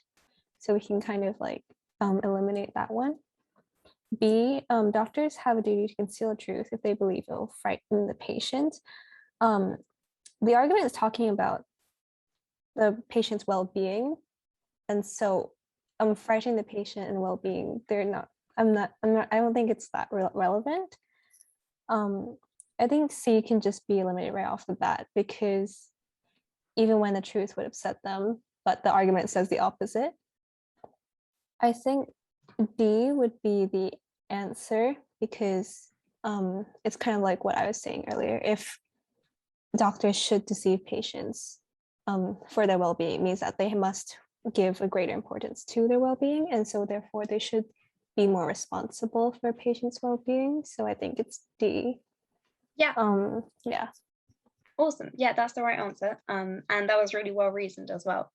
I mean, you pretty much picked up on most of the stuff I wanted to say. The thing I would pick up on as well is that in B and C, you can rule those ones out pretty easily, because they use the word duty, which kind of implies that there is one specific response the doctor should always take in these situations. And the passages argue kind of the opposite, that it's hard for doctors to make that call of whether or not they should tell the patients this information about themselves. Again, yeah, that was really well reasoned, and you kind of talked through why all the answers were right or wrong already, so I don't have an awful lot to add. But yeah, Catherine, do you want to add anything? No, I think that's good. I think, yeah, that's pretty much everything. Cool. The next question is 29. 29. Cool.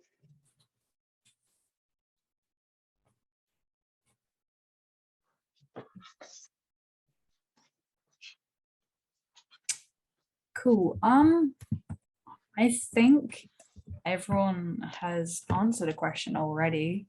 So unless anyone wants to go again.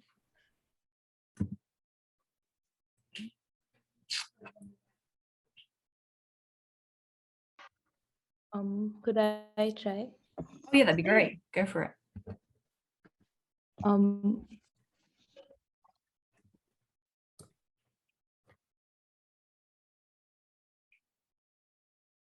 So I think it's talking about how, I think the main argument is that recycling isn't the best way to dispose of garbage, because like if you recycle, it actually harms the environment more than other ways.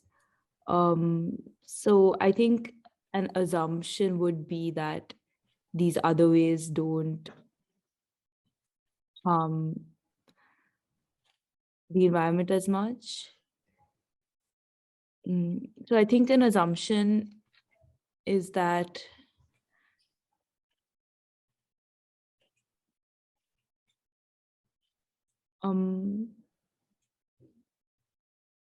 actually, I'm not so sure. 1 minute.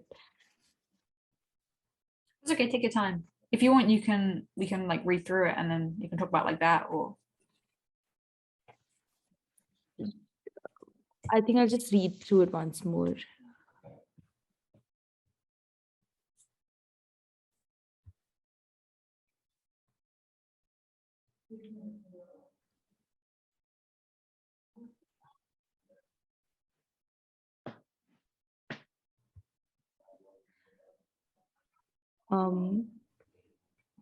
Yeah, I think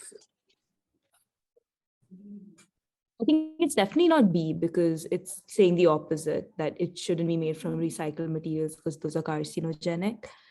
Then the C, I think C is not an assumption because it's adding extra information. D, I think that's again like an extrapolation. You can't like conclude that there's little use for recycled PET because. Remember that the question is an assumption argument, not a conclusion one. Okay, right. Yeah, okay, actually we could keep it because it's not considering that maybe recycled PET could have advantages other than food. So yeah, we could keep that. And I think E, I think this again is not the argument because it's saying that if there was plastic, it actually would be a better way of disposal. It doesn't talk so much about reducing the amount of plastic in the first place. So I think it's between A and D then. So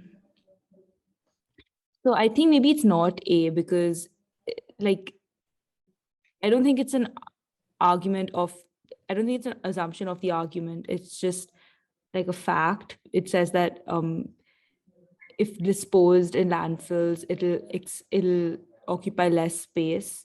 So that must mean that you'd assume that the space would get exhausted, but that's not really the argument. So I think, yeah, in that sense, it is D because it talks about like for this argument to say that PET should not be recycled, it wouldn't have any other use other than the use that's given, which is a bad use of it. Sorry for like rambling so much. No, it's great. It's really good to hear someone share their thought process. I don't know, I found it helpful when I was doing it, so hopefully it's helpful as well.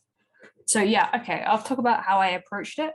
So just recap what Lottie said, like right at the start of this section. An assumption is like an underlying premise that is not stated in the argument. So like if the assumption isn't true, the conclusion doesn't hold, right? So I don't know, if I said like, we shouldn't do this policy because we shouldn't accept this policy because it limits economic growth, one assumption I'm making there is that economic growth is good. So it's that kind of thing with spotting when we really look for assumptions. It's like, what does this text rely on but doesn't actually say in order for its conclusion to be true? So again, this is another one where the close reading is kind of like important. Like it's all about the details really. So this argument, at this right at the start, the first sentence, it says recycling isn't the best answer to garbage disposal, right? But then when it goes on to about recycling, it doesn't talk about recycling in general. It talks about the issues with recycling into food and drink containers. So it rejects recycling outright, but the only evidence it uses for that is why recycling into food and drink containers might be bad. So that means that the only way the conclusion that recycling isn't great can be true is that if like food and drink containers are really the only use for recycled PET.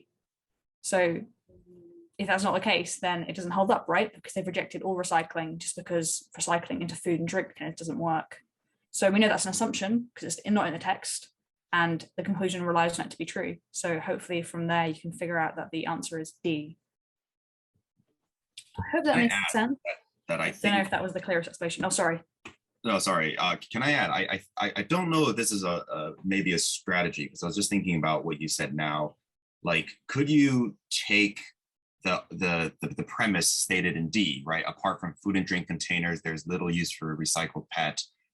Can you like put that into the paragraph and see if it makes sense? Like, isn't that one way to sort of see if it makes sense as a premise supporting the conclusion? Yeah, that's great. I think that would work pretty well. Yeah, because if you put A into the paragraph, you quickly realize like it's just, you know, extra information that doesn't really support the main conclusion. You know, so that might be one way to think about it. Oh yeah, Milton, do you want to say something? Yeah, hi, sorry, I just got a question. Could you not argue that answer C is even more fundamental, because surely the more fundamental assumption is that it's either recycling or landfill, when in fact, you know, you can argue that there's a third assumption, which is that there's a third alternative, and we're assuming that it's not advisable. Yeah, I see where you're coming at. I'm just gonna. I didn't think of that when I first read it, but I'm just gonna read through and kind of explain why.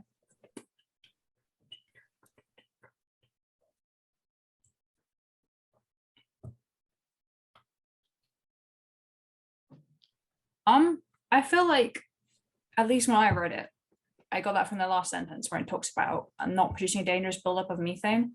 So it's kind of, I guess the last bit in general, it kind of talks about the issues with other waste.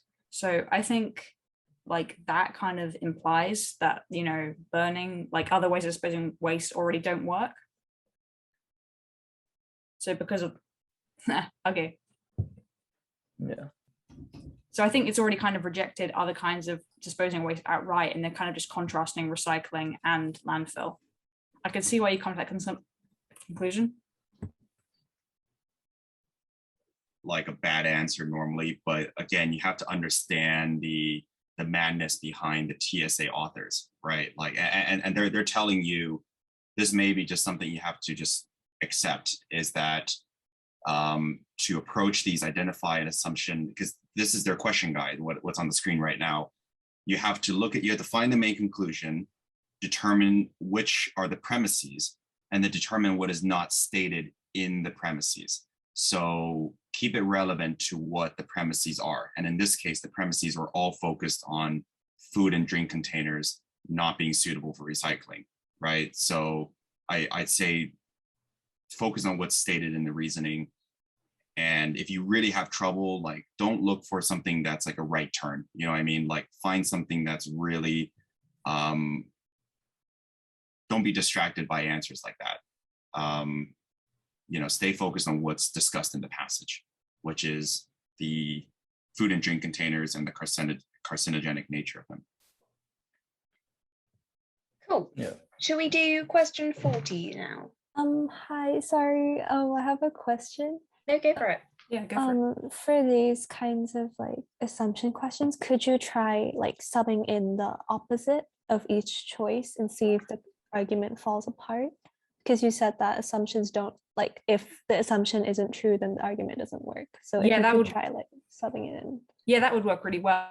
So yeah, that's another way of thinking about it, is like, if the opposite were true, like, does the argument work? So yeah, that works. All right, thank you. Cool. Would anyone like to have a go at question 40, or would you like me to just talk through it? Anyone fancy having another go at a question? No? Okay, cool. So question 40 is talking about a French golfer and the fact that he then lost a competition, and they talk about why they think he lost, and they believe that it's because he didn't have enough self-belief. So the way I would look at it would be to first rule out the ones which I can see are obviously not assumptions or not relevant.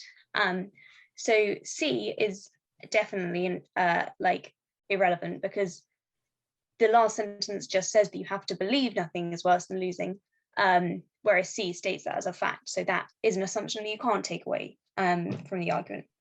B and D as well are both sort of irrelevant, like that he was unlucky, it doesn't make a difference, and that anyone can win top tournaments, again, that's quite irrelevant to the passage itself and the conclusions it's trying to draw. And so then you're left with A and E, and I feel like the distinguishing factor there to decide which one is the correct answer is that in the passage it suggests that if you want to play sport at a really high level, you have to believe that nothing is worse than losing. But then E suggests that he should have cared more about losing, whereas A suggests he should have cared more about winning.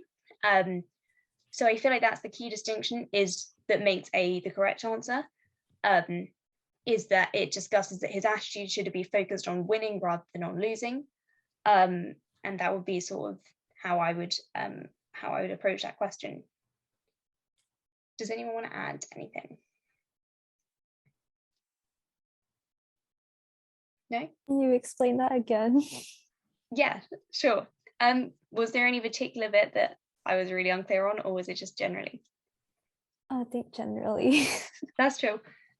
Okay, so you're trying to figure out what assumption there is in the passage that they've assumed that makes their conclusion, which is that to win sport, you have to believe nothing is worse than losing. So C would be incorrect because it states the conclusion that is drawn from opinions as a fact. Yeah. B and D would be incorrect because they're irrelevant to that conclusion. Whether or not he was unlucky is irrelevant to the fact that he believed in himself enough or not enough. And the same with anyone could win the top tournaments. There's no discussion on like all casual observers could win top tournaments. It's just talking about like top sports players in a big championship, right? So it doesn't allude to anything about like the general public could win a sport if they just believed in themselves. And so then you're left with A and E. Are you still following? Is that making sense now? Cool. Okay, so the last sentence, it says that at that level you have to believe nothing is worse than losing. So that losing is the worst thing that could happen. He should care an awful lot about winning, right? So that's the differentiator between A and E. Is E suggests he should care about losing, which if you believe the premises of the argument suggests that would have caused him to lose. But if you then take A, winning should have mattered more to him, so he would have won. Which is why that's the correct answer. Does that make a bit more sense? Thank you. Could you also like when you're confused about A and E, could you also look at it as E is kind of the conclusion and A is more of the premise. So that's why A would be the answer. If you the conclusion is that if Van der Waal should have cared more about losing, and I think A is more that if he cared more about losing, it would result in him winning. Yeah, I get what you're saying there, and that would be another way of looking at it. Okay. Cool. Yeah, C and E, like Raisha said, C and E are the last line restated, right? And like Lottie said, even if it wasn't the conclusion restated, the wording is kind of funny, right? It says should have cared more about losing. So remember, like, not to sort of come up with new words or new concepts. You know, you're really trying to focus on what's written in the passage. Also, remember the instructions from the TSA gods, right? They said, first, you ask yourself, what is the main point which the argument tries to get you to accept? The main point is, at the highest levels, you have to believe that nothing is worse than losing. Then the instructions say, then look for the reasoning it gives to support this conclusion. Okay, well, the reasoning is, let's see, the reason is, it may be refreshing to hear, but it also explains fully why the prize eluded him. So the reasoning is, well, you know, you lost the game, right? You came out with this philosophical attitude and you lost the game. And then the third part of the instructions say, think about any important point which is not actually stated in the reasoning. Well, as part of that reasoning, we have to mention that, like, you know, like, it's not just about the attitude, but the attitude translates to that success, right? So A is really focusing on that translation, that if you believe, then you will win, and vice versa, right? Because there's, you know, the author is arguing that because he didn't believe, that he lost. So surely the opposite must be true as well. So anyways. Shall we go back to the main group now? Sounds good. Okay. Yep. Thank you to Lottie and Catherine, and let's go back to the main room now. Right. So we're going through two types of questions. I'm going to do the assessing additional evidence ones, which is about how the argument is weakened by some of these points, and Theo is going to do identifying flaws in arguments. Okay, so question 9 is the first one. When you're approaching these questions, whenever you see any of these massive paragraphs, you want to quickly identify which kind of critical thinking question you're doing. So I would go and look at the one line question at the bottom, and that will tell you what, then you can apply the method that we're going to teach you. So whenever you see weaken the argument, that means you're going to have to use the this method that I'm about to tell you. So what I say to do is read this paragraph and try and identify every sentence that is factual and follows from the previous sentences, but then try and pick out one that is like a logical jump that is a jump too far, so that it doesn't follow perfectly logically from the other ones. So it's more of an assumption. So I'll take you through this question, and then we'll try and get some other people to use the same method. So with this one, some of the great sea mammals, such as the sperm whale, have brains many times larger than ours. It is a fact of evolution that organs do not grow or remain large unless they are used. If they are not used, then they shrink or disappear. So this is just factual statements about biology. So there's no logical flaw here. Next sentence, it must be concluded, therefore, that the sperm whale makes intelligent use of the vast brain it possesses, perhaps at thought levels well beyond our understanding. Here you can see where they say it must be concluded, that means they're about to make a logical statement that follows from above. But if you think about this, this is an assumption, a step too far, that the sperm whale is making intelligent use of the brain.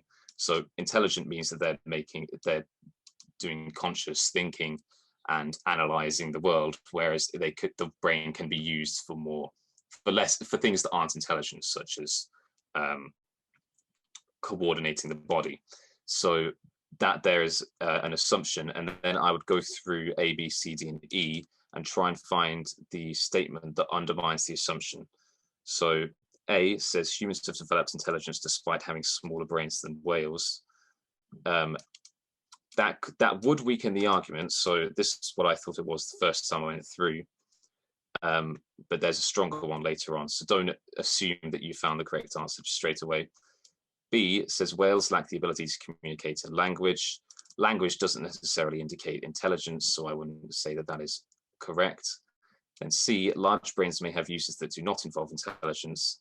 This is the answer that I chose because it attacks the assumption here that just because the brain is big, it must be being used in an intelligent way, whereas we could be using the brain, like I said, for something that's not intelligence. And then D says there is no correlation between the size of the animal and the size of its brain. That's got nothing to do with the argument. And E, well, intelligence may be of a kind that humans do not recognize. That is basically what the argument is saying. So that wouldn't weaken the argument, that would actually support it. So C is the correct answer. So hopefully that gives you an idea of how you should approach this kind of question. Question 17, I'll read through the paragraph and then I want somebody to volunteer and tell me what their answer is and why. If you don't volunteer, then I'll end up picking on someone, so no point trying to hide. So birds of the tit family are very fond of tearing paper, wallpaper, newspaper notices, and bank notes included. They make no use of the paper they have torn. We might explain this puzzling behavior by noting that the technique that they use for tearing paper is identical to their technique for stripping tree bark to search for insects to eat. This indicates that tits that tear paper are searching for food. Which of the following, if true, would weaken the above argument? I'll give you a second to look at them and then someone can volunteer. I don't mind doing this one. Okay, go ahead.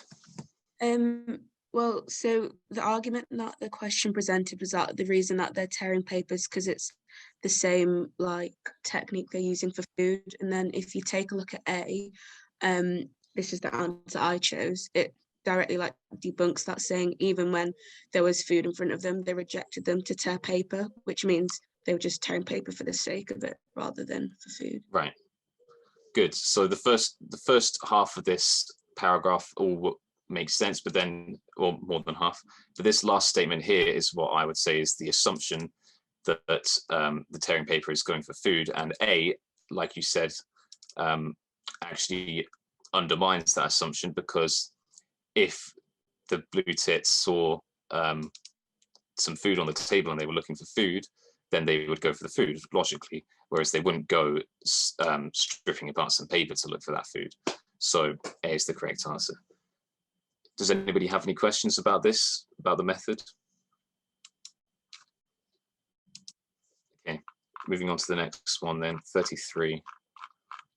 Do the same thing again. I'll read it out and then I want someone to volunteer. So, catalytic converters are increasingly being fitted to cars as a means of reducing some of the harmful emissions from car exhausts. But though they eliminate one form of pollution, their action serves only to create another one. Ground level ozone is kept at very low levels in the cities by some of the pollutants catalysts remove. So the more catalytic converters that are fitted, the more such ozone can build up. Since ozone is a major cause of choking summer smogs, we can assume that people with breathing difficulties, such as asthmatics, will be much worse off the more the catalytic converters are used. We should stop fitting cars with catalytic converters. Which of the following, if true, would weaken the above arguments?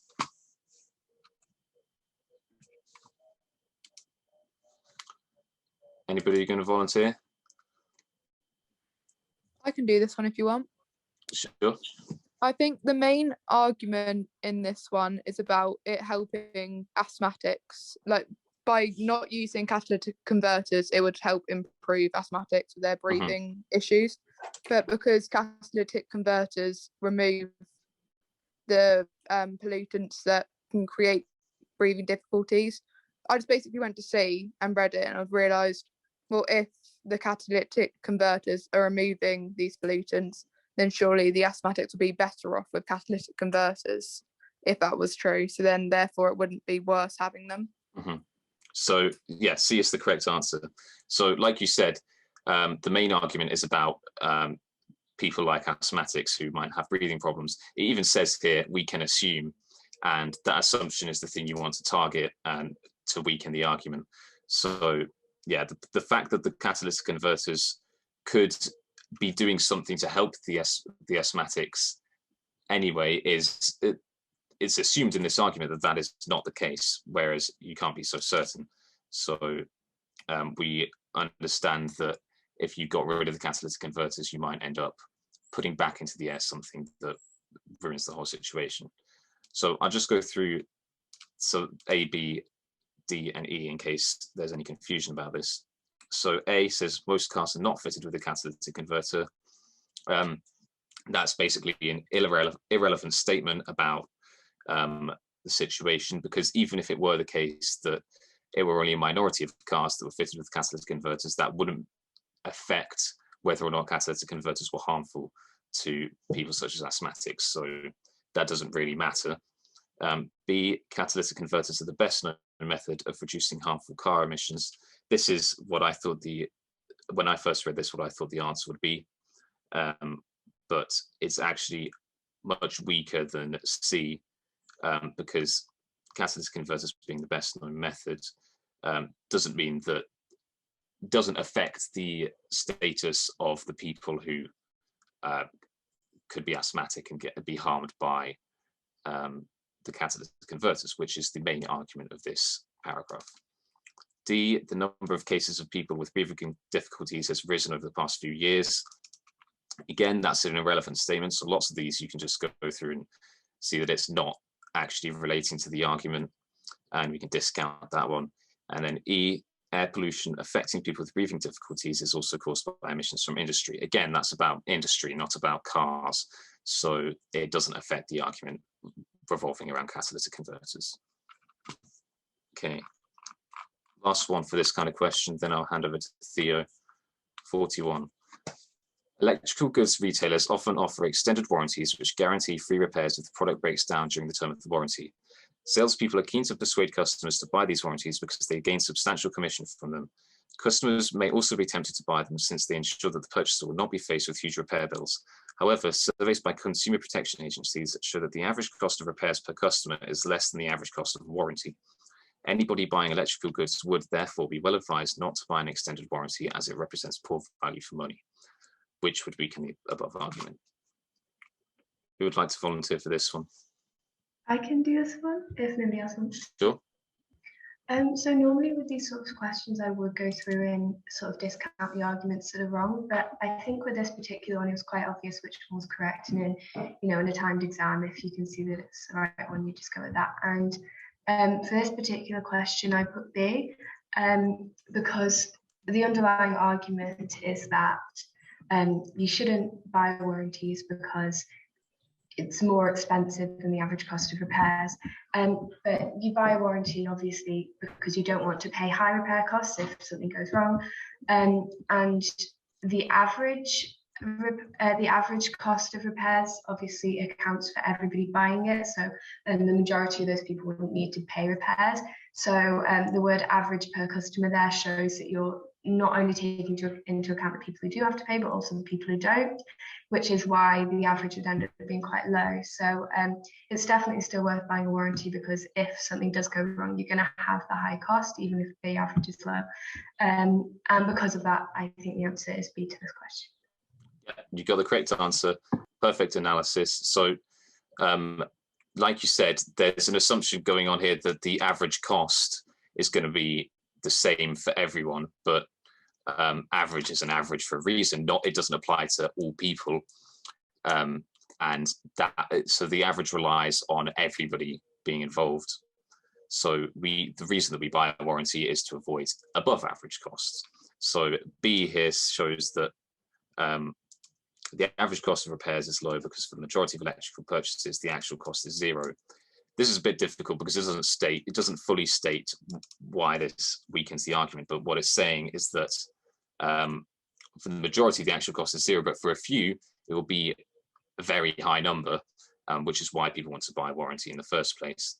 And yeah, that attacks the assumption here about averages. And averages can be very confusing sometimes if you don't have a statistical background. But basically the point here is that an average isn't the same for everyone.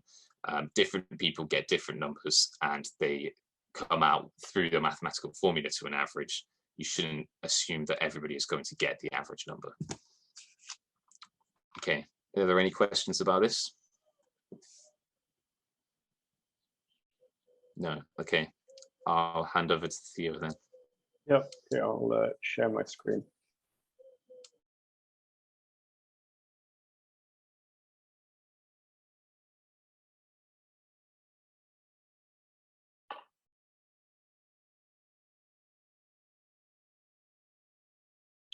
Okay, can people see my iPad?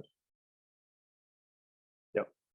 Okay, so we're going to be doing questions about flaws in arguments, flaws in reasoning. I'll be direct. These are my least favorite kinds of questions and the ones that I struggle most with. And Adam was saying last time, again, he also dislikes these. And one of the reasons why we dislike them is because there isn't a hard and fast formula for getting the right answer. So for some of the questions we did earlier, like the one with trees and leaves, with those, you can summarize the paragraph into sort of a logical parable of if A, then B, etc. And you can then compare that to each of the answers in turn and clearly find out what is the right answer. With these kinds of questions, there's no formula. So I can give you a few tips of how to work through them, but really it's just about practice for these. So the way you can recognize these questions is by the tagline at the bottom. Which of the following is the best statement of the flaw in the argument above? So I'll read through the first one, question 3. Over the past 10 years, there's been a 4-fold increase in the number of people killed in road accidents who are found to have illegal drugs in their bodies. The rate of increase is much greater than the corresponding rate for those killed in accidents who were found with alcohol in their blood. This shows that the campaign against drink driving has succeeded. Consequently, the government ought now to concentrate on targeting those people who drive whilst under the influence of illegal drugs. Now, this is a really wordy example because you have the whole killed in road accidents and then also having either illegal drugs or alcohol. So I wanted to first just summarize this paragraph. So we're looking at people who are killed in car accidents, and some have illegal drugs in their body and some were found with alcohol in their body. And the point they're making is that the number of people found with illegal drugs has increased fourfold, and that's really concerning, whereas the number of people with alcohol has not increased by as much. And that's because the government put a campaign out targeting drink driving. So we're saying now we should do a similar campaign for drugs.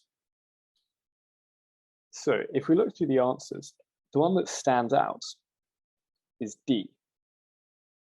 And some of you may have spotted this while you were reading the paragraph, in that they're quite obscure about the rate of increase is much greater, sorry, I'll get my laser, is much greater than the corresponding rate for those killed in accidents who are found with alcohol in their blood. But the thing is, we know that it's much greater than those with alcohol, but we don't know what would have happened had the government not implemented their anti-drink driving policy. And that's the thing, if the government hadn't implemented the drink driving policy, there may have been the number of people killed in road accidents with alcohol in their blood may have remained exactly the same. I mean, the policy had no effect. So without knowing what the actual effect of the policy is, we can't conclude that the policy worked to drink driving, and so we shouldn't implement it with illegal drugs. So the answer is D.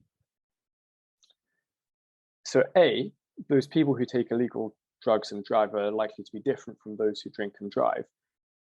That could be true, and that's sort of a counter argument to the argument that was made in the paragraph, but it's not a flaw in the argument. And that's the same for C. It's sort of pointing out, it's sort of trying to say that the campaign may not be effective. But again, it's a counter argument. It's not a direct flaw in the reasoning that was used in the paragraph. And B and E, you can clearly see, are irrelevant. Now, I think this was a really tough question to start at the, to have at the beginning of the 2008 paper. And I think that the other questions of this style that we have in the pack are easier. But does anyone have any questions on that before we move on? Okay, that's reassuring. I just wanted to add about that one. The fact that you have an increase in, this isn't directly related to the answer, but the fact that you have an increase in the rate also should indicate to you that this is the government hasn't really done a good job in targeting particular people, right? You would expect to see a decrease in the rate rather than an increase. Yeah.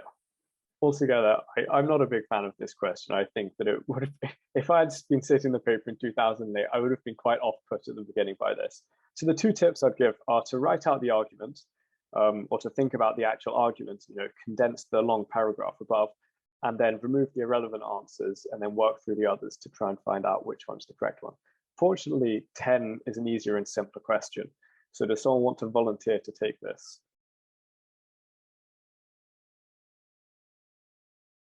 Okay, Alex, I have to pick on you then.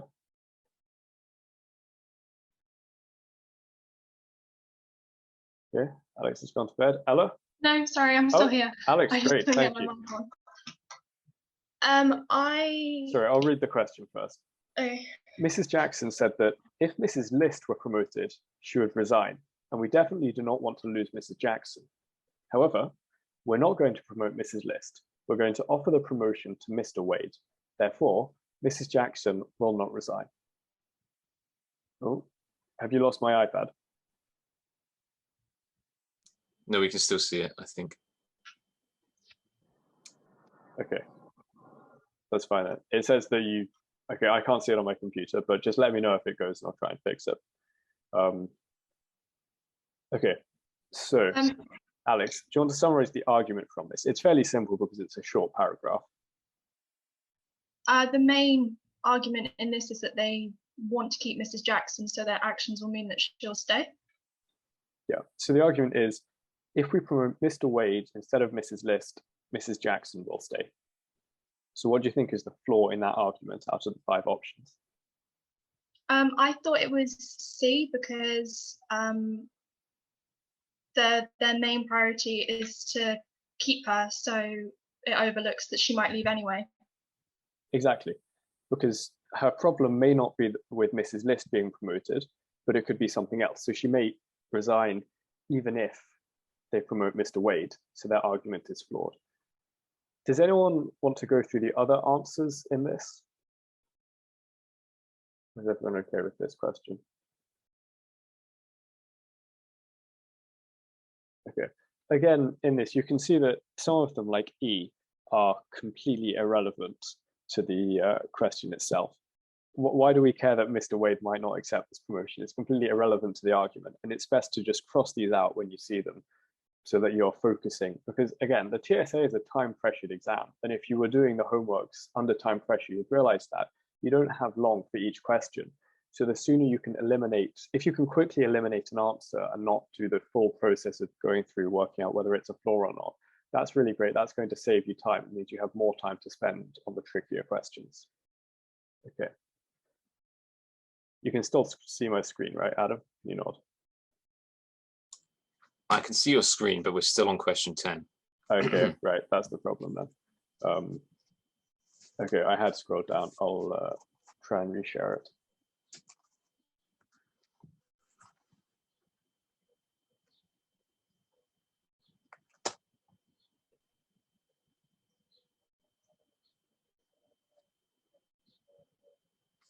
It's just loading. Okay. Are we back now on question 21? Yeah, got it. Okay, right. I'll read through it, and then if someone wants to think about volunteering. So the government has announced that it wants to reduce the level of ill health due to workplace stress. Ministers could learn a lot from a recent study of 8,000 white-collar workers in America, which found that men who had a high level of control over the way they carried out their jobs had a low rate of heart disease, a stress-related disease. Clearly, therefore, the most stressful jobs are those in which employees have little control over the pace of their work and how it is organized. If the government is serious about wanting to reduce the level of stress-related disease, then it needs to encourage employers to give their workers greater control over their work. Okay, does anyone want to volunteer for this? Okay, Emma?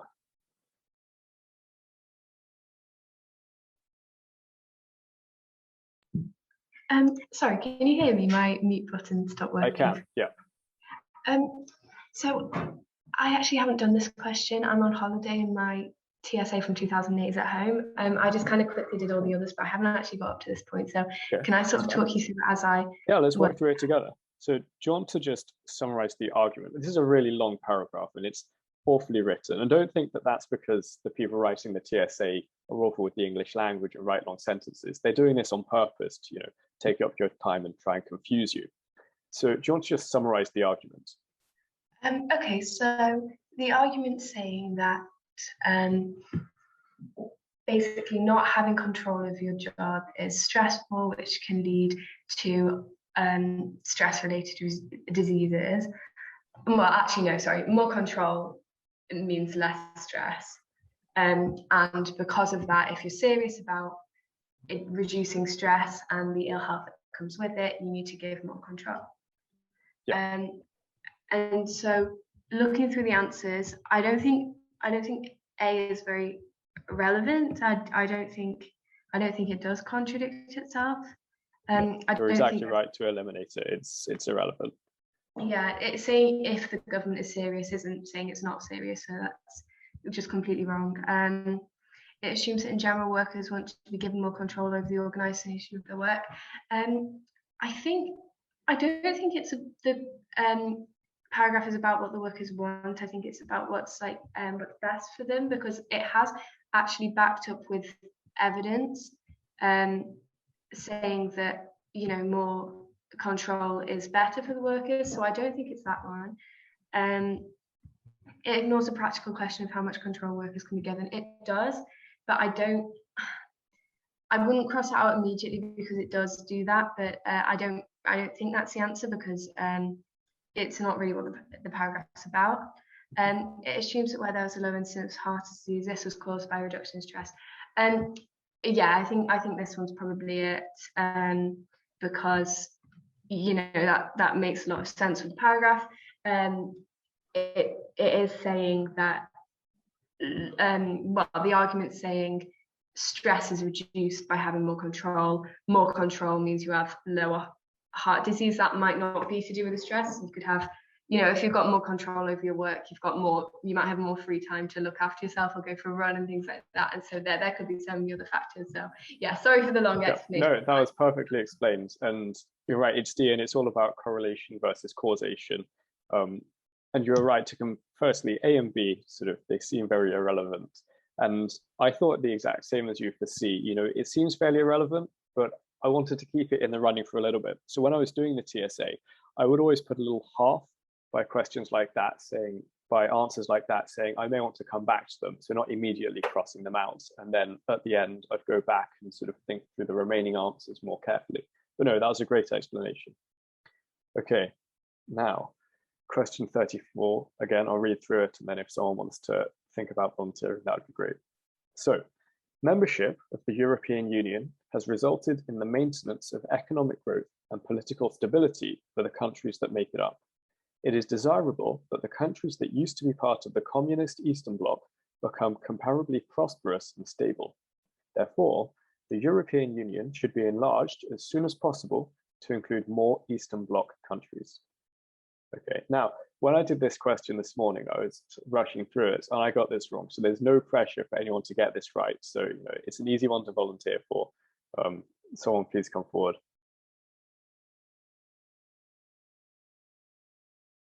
Okay, Aisha. Yeah, I can do this one. Okay. So do you want to go for the argument first? yeah, 1 second, I just lost the screen. Okay, so it says membership of the European Union has resulted in maintenance of economic growth. So it's basically saying that the European Union should enlarge as soon as possible to include more Eastern Bloc countries. So for this, I got the answer A. Yeah. And that's because it starts by saying that it should include them so that they can achieve economic growth. But then the flaw in that argument is that not all countries are capable of economic growth. And I think that's what A highlights, because you have to have potential to actually grow. They might not have resources, for example, but that's just outside of it slightly. But so I think that one was the one that made the most sense to me, because the others do make sense. For example, so B, it says it fails to acknowledge that there are more countries outside the EU that are just as prosperous, but I feel like it wasn't really about the argument, because that's not really what the argument was saying, because the argument was focusing on the EU. Yeah, no, that's exactly right. So yeah. B and D sort of make sense, and D is slightly compelling because there's no reason that the Eastern Bloc countries couldn't achieve prosperity. You know, if they didn't join the EU, they may still be able to achieve stability and prosperity on their own. But you just have to look at the key argument, which is if the Eastern Bloc countries join the EU, they will become prosperous and stable. And A says, well, they may not have the potential for that. So this last bit of the argument could be false. So it's a clear flaw in the reasoning. So although B and D do sort of make sense on their own, they're not as related to the argument as A, which is why you should go for A when you're answering it. Okay, are there any questions on that?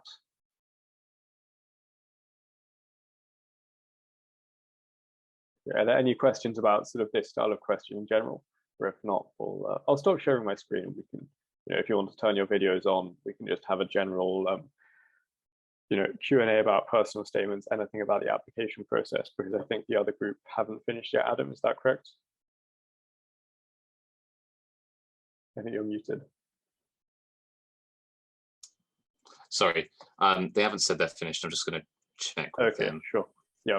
So we have some time. Adam's doing PPE. I'm doing E&M. Yeah. I don't know what you are applying for, but you know, do you have any questions for the applications process? I had one question. You go first. Oh, sorry. So the personal statement is 4,000 characters. Is that including spaces as well, or is that? That is, yeah. Right. Okay. If you go on UCAS, you can copy and paste your personal statement into the little section. It'll tell you how many characters you've used and how many lines. All right. So, yeah. Thank you. Yeah. So for when I was writing my personal statement, I did it on Google Docs. I sort of kept a rough, you know, a rough count of how many characters there were in it. And then towards the end of the process, I started putting it, when I was just fiddling around with the final words, I put it into the UCAS actual application, because they treated some of the lines differently to how I did. So that was really useful at the end. But, you know, at the beginning, I wouldn't worry about the exact character count. You know, if you're plus or minus 100 characters, that's fine, then sort it out towards the end. Yeah, you want to get down as much as you can about, you want to get down as much quality information as you can, and then worry about reducing the word count at the end. Yeah. Emmy, you had a question? Yeah, not really about the process. I was looking at the different colleges, and I've researched all of them, and I think my favourite's Worcester. But for Worcester in particular, I've had a look at the admission statistics, and they're quite low, which suggests to me it's quite a difficult one to get into. And obviously, I'm going for E&M, and that's one of the hardest courses to get into anyway. So, would you advise going for a college that has higher admission statistics, or does it not really matter? Like, how easy is it for your application to pass to another college?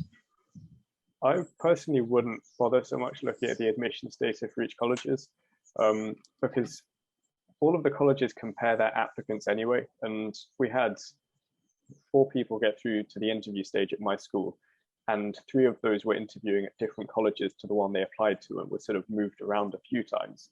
Yeah. So if you're a really strong candidate, but it just happens that there are even stronger candidates at Worcester, you would just be moved to another college that has had weaker candidates apply to it. So it doesn't really harm your chances by applying to a college which has, you know, a lower admissions percentage. And also they fluctuate a lot year on year.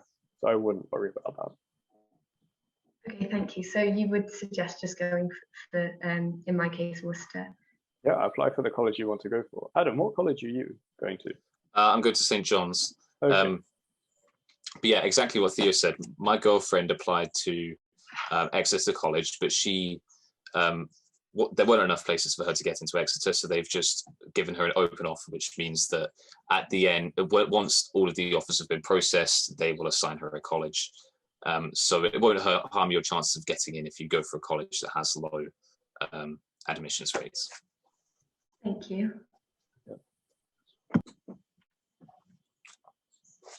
Any more questions? How would you recommend practicing problem-solving questions? Because like the critical thinking, I feel like there's methods we can follow to get to it, but is problem-solving just kind of what you can do on the day? Yeah, so in my experience, I wasn't able to come up with any actual methods to concretely help me with all of the problem-solving ones. So I personally went through every single paper and tried to familiarize myself with the questions as much as I could. There are, like with the critical thinking ones, there are a few genres of question that will come up repeatedly, but it's not nearly as systematic. So yeah, definitely. All I can say for that is practice as much as possible, really. I think there are some books out there that might help you, but I personally have never used any of them. So I would ask someone else if you wanted to find one of them. Yeah, there's one book which I use, which I found really helpful, which is the TSA Past Papers Work Solutions. You can buy that on Amazon secondhand. And that just gives you work solutions for each of the questions. So if you do a past paper and you get the wrong answer, if you don't know why, you can look in that book and it'll explain exactly how to get to the right answer. But again, that doesn't have any tips on problem solving either. For that, you just need to do practice and not just to getting the right answer, but getting the right answer, at a faster pace. So being really good at converting, you have a time and then adding a number of hours and minutes to the time, just getting better at small skills like that, which will make you faster. That's all I can really recommend, same as Adam. Hold on, I muted, sorry. Future workshops, we will discuss problem solving questions.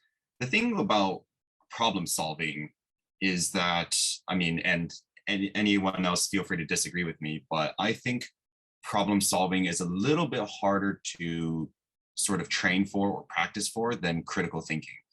With critical thinking, there's a limited number of types of questions. There's 7 types of questions. We've gone over all 7 types, and they are as constant as the sun setting in the west. It's very straightforward.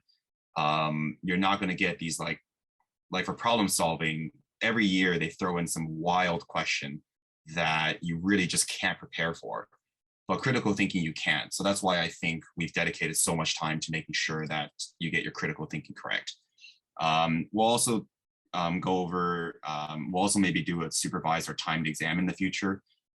This way everyone can get a sense of what it's like to do it under timed conditions on the computer. And then we'll do a further review of the personal statement. Like I said, we are all happy to help you out with your personal statements. We're not experts at it, but we've been through the process successfully. You know, we're happy to help you write your personal statement. Well, not write it, but to revise it and to make sure that it makes sense, and we can provide you some feedback as time goes on. And for those invited to interview in the future, we may be able to help you prepare for interview. So, okie dokie. So yeah, thanks to the host committee and Shivanii, who has already left, and I think Milo dropped off too, but thank you everyone. You guys can reach out to everyone individually. I think their emails are where they were CC'd on the email that was sent out to you guys. So you're welcome to reach out to anyone directly if you have questions. But yeah, I think, oh yeah, and then we have one more slide. Like I mentioned before, I'll send out Joe's personal statement guide, and you should check out his Instagram, Oxbridging the Gap. That will lead you to his website where the personal statement bank is. There's a lot of college access pages that are getting more active now because we are approaching the application deadline. So access pages are basically Instagram pages from individual colleges that are fully dedicated to helping people apply. So go ahead and check those out. They really do have some pretty good tips. And they also have like Instagram stories where you can ask current students as well as sometimes tutors for their advice. And you can contact the group members directly. And by the way, it's not mentioned on here, but you can contact tutors directly. So if you have a particular college that you may be really interested in, you can contact the tutors directly and ask them for general advice. I wouldn't send your personal statement to them and say, hey, please read this. I might ask them like, hey, like, do you have any recommended books? You know, that's a way to sort of express your enthusiasm to your tutors in advance of your application, especially when they're the ones who are going to be reading it. You can ask them for general advice on your application. So yeah. So yeah, this pretty much concludes this week's workshop. This is an opportunity for you guys to ask any questions while we're all here. So if you have questions, just please unmute and ask.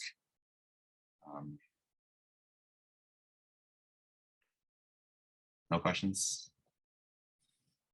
Okay. Does Patricia have a question there? You might be muted. No, sorry, forgot to mute. Sorry. No problem. Adam, how did the other workshop go? It was all good. Yeah.